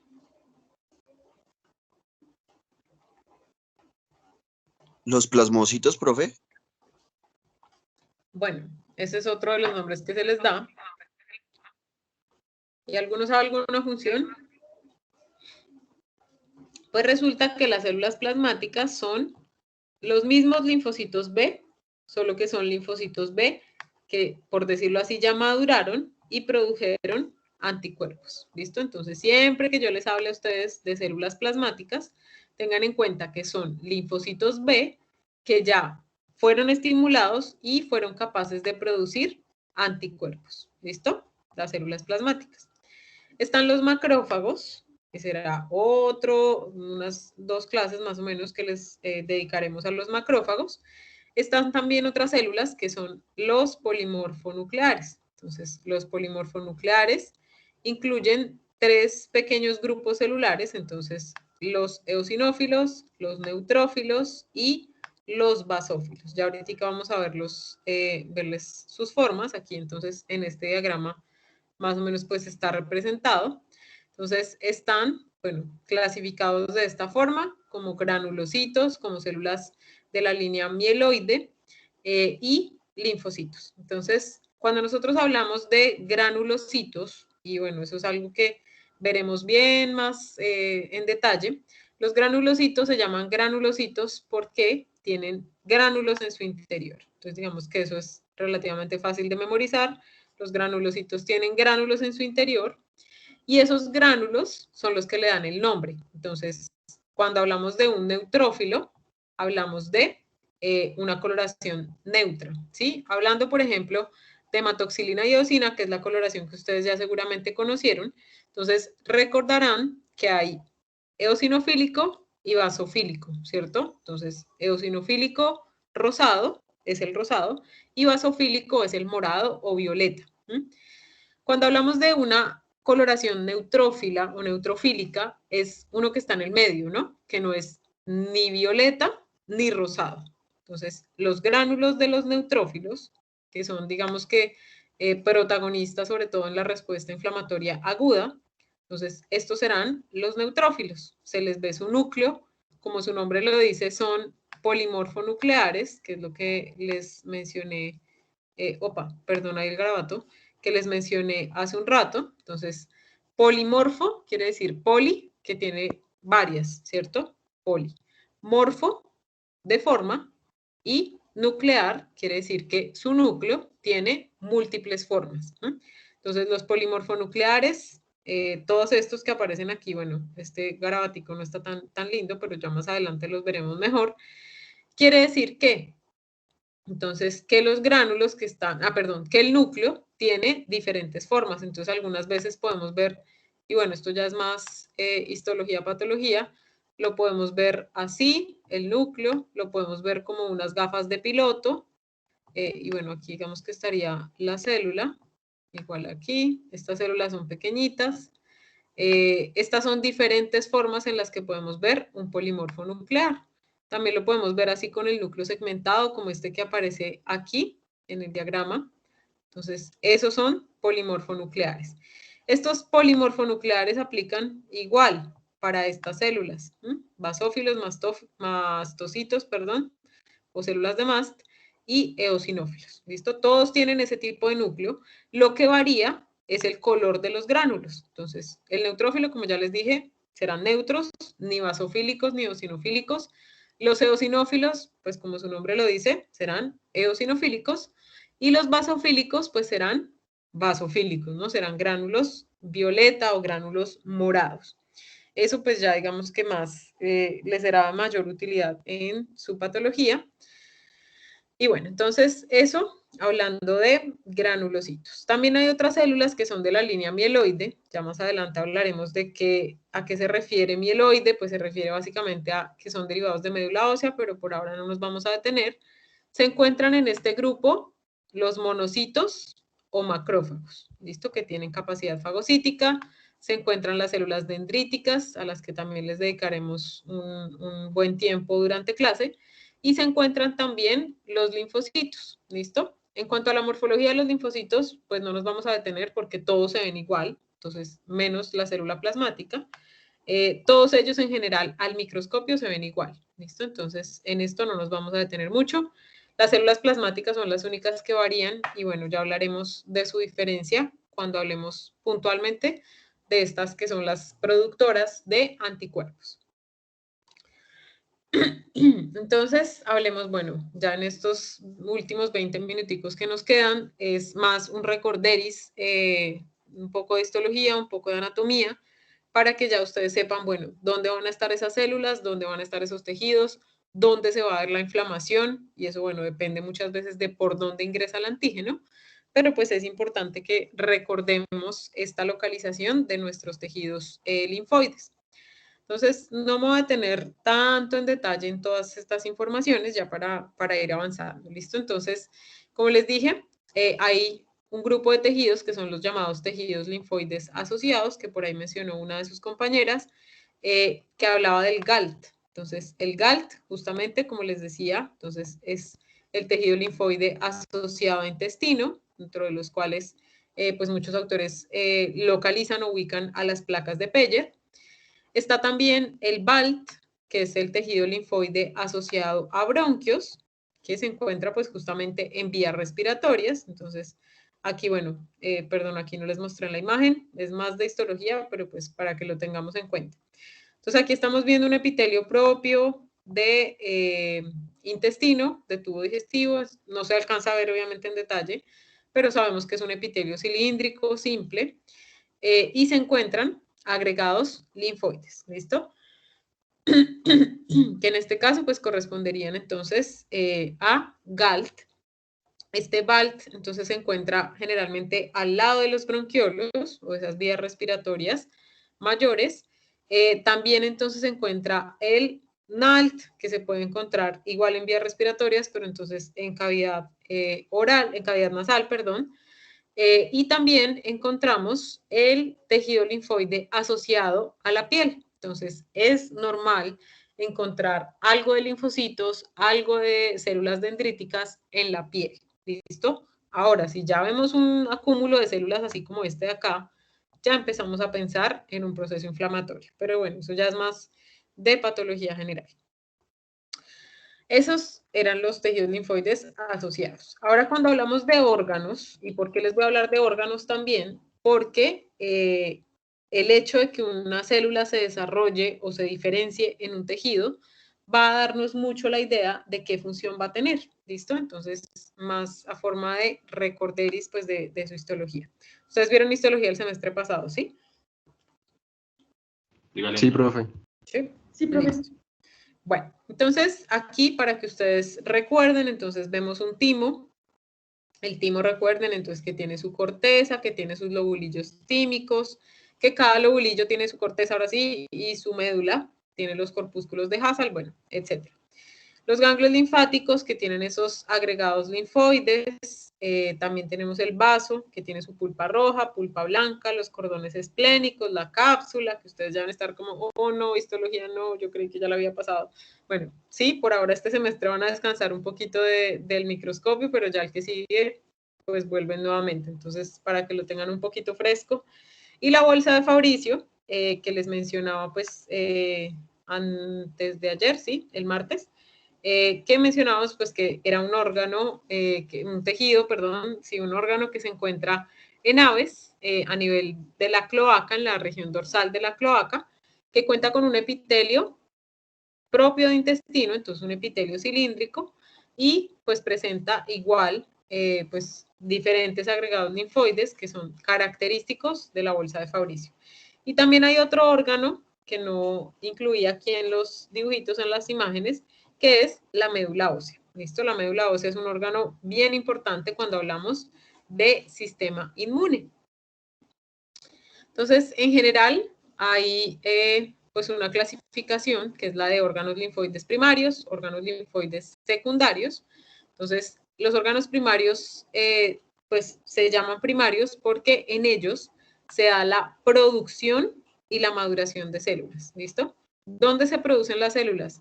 En la médula ósea, que acuérdense, la médula ósea es análoga o cumple la misma función que la bursa de Fabricio en las aves.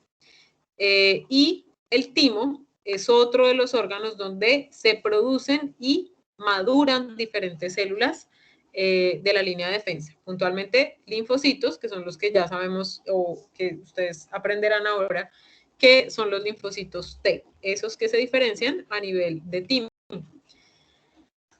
Los órganos linfoides secundarios, entonces, incluyen pues esos procesos de reconocimiento, de estímulos y de respuesta. Entonces, ya digamos que son donde se procesa el antígeno y donde se genera posteriormente una respuesta. Entonces, ganglios linfáticos, vaso y tejidos linfoides asociados a mucosa.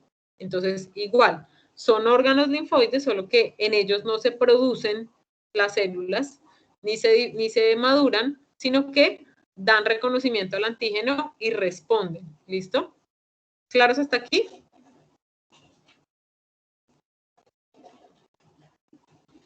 ¿Los perdí? Ya casi acabamos. Sí, profe, sí, Sí, señora. profe. Sí, bueno. Entonces, aquí otro de los órganos, bueno, ya hablando puntualmente de cada uno de ellos, entonces la médula ósea, recordemos que se encuentra en huesos largos, está adyacente al endostio. En ella, entonces, en la médula ósea es donde se producen las células, donde están esas llamadas como células tronco, células madre, células pluripotenciales, que son las que permiten la diferenciación en otras células, ¿listo? En linfocitos, en macrófagos, en eritrocitos, etcétera. Y bueno, aquí entonces, ¿dónde se encuentra la médula ósea? Bueno, aquí la letra de pronto no les permite ver muy bien por el color, pero se encuentra al interior de huesos largos, ¿listo? Más o menos así se ve una médula ósea, entonces acuérdense que habrá formas inmaduras de diferentes tipos celulares, podemos ver osteoclastos, podemos ver, bueno, diferentes tipos de células, y esto también contando con grasa, con tejido adiposo, ¿listo? Para que recordemos cómo es una médula ósea. Ya aquí no me detengo porque ustedes ya están volando en histología, entonces no me detengo aquí. También encontramos la bursa de Fabricio, que como les dije es equivalente a la médula ósea en mamíferos, solo que se encuentra en aves, ¿no? La bursa está en aves. Entonces se encuentra localizado en la pared dorsal de la cloaca, como les mencioné hace un ratico. Es formada en el día 8 al día 15 del desarrollo embrionario y está cubierta o pues rodeada por un epitelio cilíndrico simple o cilíndrico pseudoestratificado, que es un epitelio propio pues de la fase terminal a nivel de intestino, pues a nivel de la cloaca en aves. ¿Listo? Entonces, aquí repito, no me detengo mucho porque es más un recorderis de algo que ustedes ya seguramente vieron. Si tienen alguna duda, alguna pregunta, porfa, con confianza, pues me avisan. ¿Listo? ¿Todo claro? Sí, señora. Sí. Bueno. Ay, perdón. Bueno, otro de los órganos que es bien importante dentro de la respuesta inmune es el timo.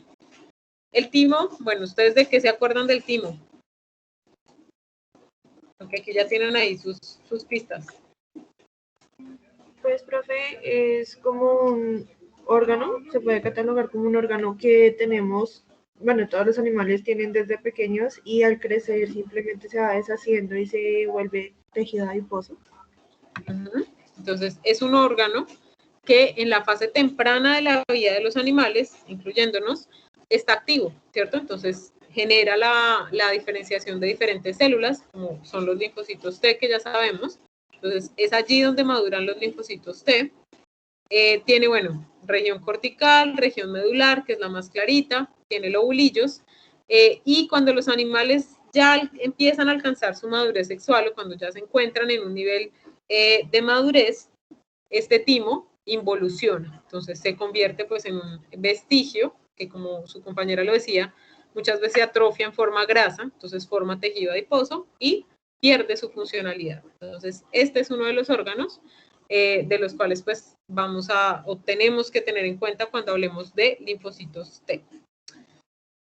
En el timo, entonces, existe una llamada barrera hematotímica, como su nombre lo dice, hemato, pues ya sabemos que es de sangre, y pues es una barrera, digámoslo así, de filtración. Entonces, ¿en qué consiste este timo? Y bueno, sobre todo en la fase temprana de la vida, es que funciona más o menos como un filtro, ¿listo? Entonces, cuando hay un antígeno circulante en sangre, este va a pasar por la barrera hematotímica y eso hace que se puedan filtrar y que se puedan atacar esos antígenos, ¿listo? Digamos que funciona como un filtro para que el antígeno no se disemine y pueda ser atacado por toda esa población de células linfoides que se encuentran allí concentradas en ese órgano.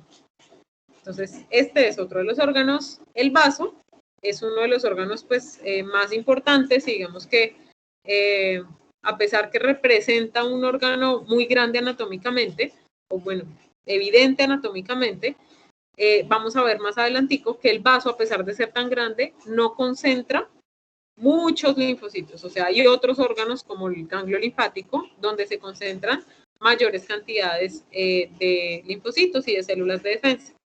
El vaso, entonces, es un órgano considerado como un órgano linfático o linfoide secundario. Entonces, eso quiere decir que ¿qué hace? Reconoce y da respuesta a los antígenos. Entonces, en el vaso no se producen, no se diferencian células, no. Entonces, el proceso de diferenciación se da, pues, inicialmente en el timo, como mencionábamos hace un rato. Y bueno, el vaso entonces tiene función de filtración, entonces tiene una función similar a la que les decía del timo, entonces igual tiene una circulación muy estrecha en esos sinusoides esplénicos que ya ustedes seguramente conocen, y el vaso, pues, como les decía, da respuesta a los antígenos por vía sanguínea, los que están circulantes. El vaso, bueno, ya más a nivel de histología, está rodeado por una cápsula de tejido conectivo. Esas trabéculas de tejido conectivo que se derivan de la cápsula forman compartimentos y esos compartimentos pues tienen en su interior gran cantidad de células linfoides, ¿listo? Entonces el vaso, bueno, aquí otras de sus funciones, reserva sanguínea, hematopoiesis y la que nos interesa, pues esa capacidad de dar respuesta inmune, ¿listo? Entonces este es otro pues de los órganos que pues debemos tener en cuenta siempre que hablemos de órganos linfoides. Aquí entonces, pues el diagrama, recuerden entonces que estos agregados es donde se concentran estas células de defensa. Opa, perdón, esta quedó como una carita. Estas células de defensa, ¿listo? Ya bueno, en patología ustedes verán cuándo consideramos como alterado, qué implicaciones tiene esto, pues ya será más adelante. El ganglio linfático, entonces, es otro de los órganos linfoides secundarios. ¿Qué quiere decir? Que allí no se diferencian células, sino que se genera reconocimiento del antígeno y se genera una respuesta a esos antígenos. ¿Listo? Importante, bueno, para tenerlo en cuenta, aunque lo hablaremos más adelante, en la corteza, en la región cortical, es donde se encuentran principalmente los linfocitos B, y en la paracorteza es donde se encuentran los linfocitos T. ¿Listo? Los ganglios linfáticos yo siempre los llamo como un centro de acopio. Entonces, las células que están monitoreando, las centinelas, van a llevar el antígeno hacia el ganglio linfático y es allí donde se va a generar la respuesta. ¿Listo?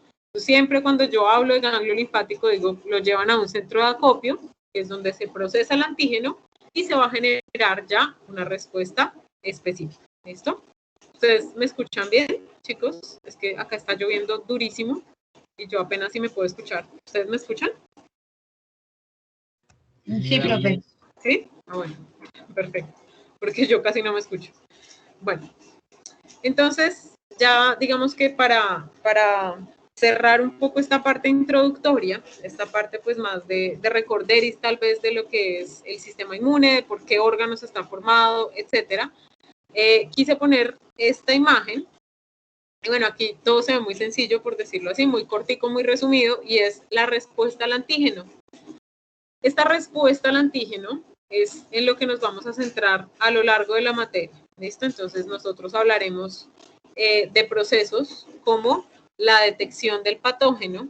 Patógeno, entonces ya sabemos que podemos hablar de bacterias, de virus, de parásitos, de otros antígenos como, por ejemplo, el polen, bueno, diferentes moléculas que puedan activar el sistema inmune. ¿Listo? Entonces vamos a hablar de diferentes moléculas, diferentes patrones que nos pueden ayudar a reconocer el patógeno. Entonces, en esto se nos va a ir todo el semestre prácticamente, ¿listo? En esta parte de acá. Entonces, vamos a detectar el patógeno, después hablaremos de cómo se activa el sistema inmune. Allí actúan unas moléculas muy importantes que son las citoquinas, que probablemente alguno ya haya escuchado. Después de la activación del sistema inmune veremos qué acciones y cómo el sistema inmune actúa para eliminar a esos antígenos, ¿listo? Entonces, hablaremos en este paso, hablaremos de la inmunidad innata, hablaremos de la inmunidad adquirida, entonces aquí inmunidad mediada por células, mediada por anticuerpos, que hace parte pues de esa respuesta que genera el sistema inmune. Hablaremos de procesos como la fagocitosis, que es esa destrucción que dan las células a diferentes antígenos. Hablaremos de la acción citotóxica, que es la capacidad que tienen otras células como los linfocitos T citotóxicos, y hablaremos de la limpieza y digamos que esa capacidad de deshacerse del patógeno. ¿Listo? También hablaremos de la neutralización del antígeno y igual deshacernos del patógeno. Entonces, todo esto que vemos acá va a requerir de un proceso de regulación, entonces las respuestas inflamatorias siempre van a requerir neutralizarse y ser controladas, ¿listo? Porque si no, pues vamos a generar enfermedad también. Entonces hablaremos un poco también de qué ocurre cuando se pierde la regulación del sistema inmune, que son las reacciones de hipersensibilidad que veremos ya al final del semestre. Entonces, esto pues básicamente es lo que veremos en todo el semestre, este cuadrito pequeñito que vemos acá. Sin embargo, pues vamos a ver que son varias las células, los fenómenos que vamos a tratar.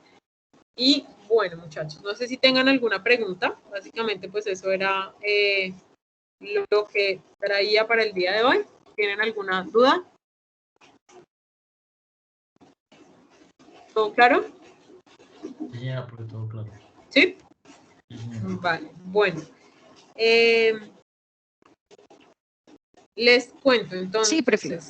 Para la próxima clase, y bueno, la próxima semana, ya quizás algo toda espelucada, para la próxima semana, pues espero que ya tengamos habilitada el aula virtual. Entonces, idealmente, y bueno, siempre les recomiendo, vayan estudiando lo que vamos viendo. Entonces, todo lo que nosotros veamos es susceptible de quiz, es susceptible de cualquier quiz sorpresa o flash. Entonces, porfa, repasen, estudien, no se dejen alcanzar el tema para que pues no se les complique después la estudiada, ¿vale? Entonces, eso, repasen. Si ya la próxima semana tenemos la plataforma, el aula virtual activada, pues ya les voy a empezar a dejar pues todo el material de la materia, entonces las lecturas, los artículos, para que vayamos ya enriqueciendo pues el desarrollo de la materia. ¿Listo? ¿Claros? Sí, señora. Listo, muchachos. Entonces, pues bueno, muchas gracias por su participación, por su atención. Quedo pendiente entonces de ver el COVID y los bebés, qué ocurre con ellos, y lo hablamos la próxima clase al comienzo, ¿vale? Si se me olvida, me acuerdan. Vale, profe, muchas gracias. Vale, profe. Entonces Gracias, nos vemos profe. el martes, ¿vale, chicos? Profe, Vale, ¿me profe, regalas muchas 5 gracias. minutos? Dime, Quiero hablar contigo personalmente. personalmente. O sea, Es que necesito hablar contigo. ok, pero por acá, ¿se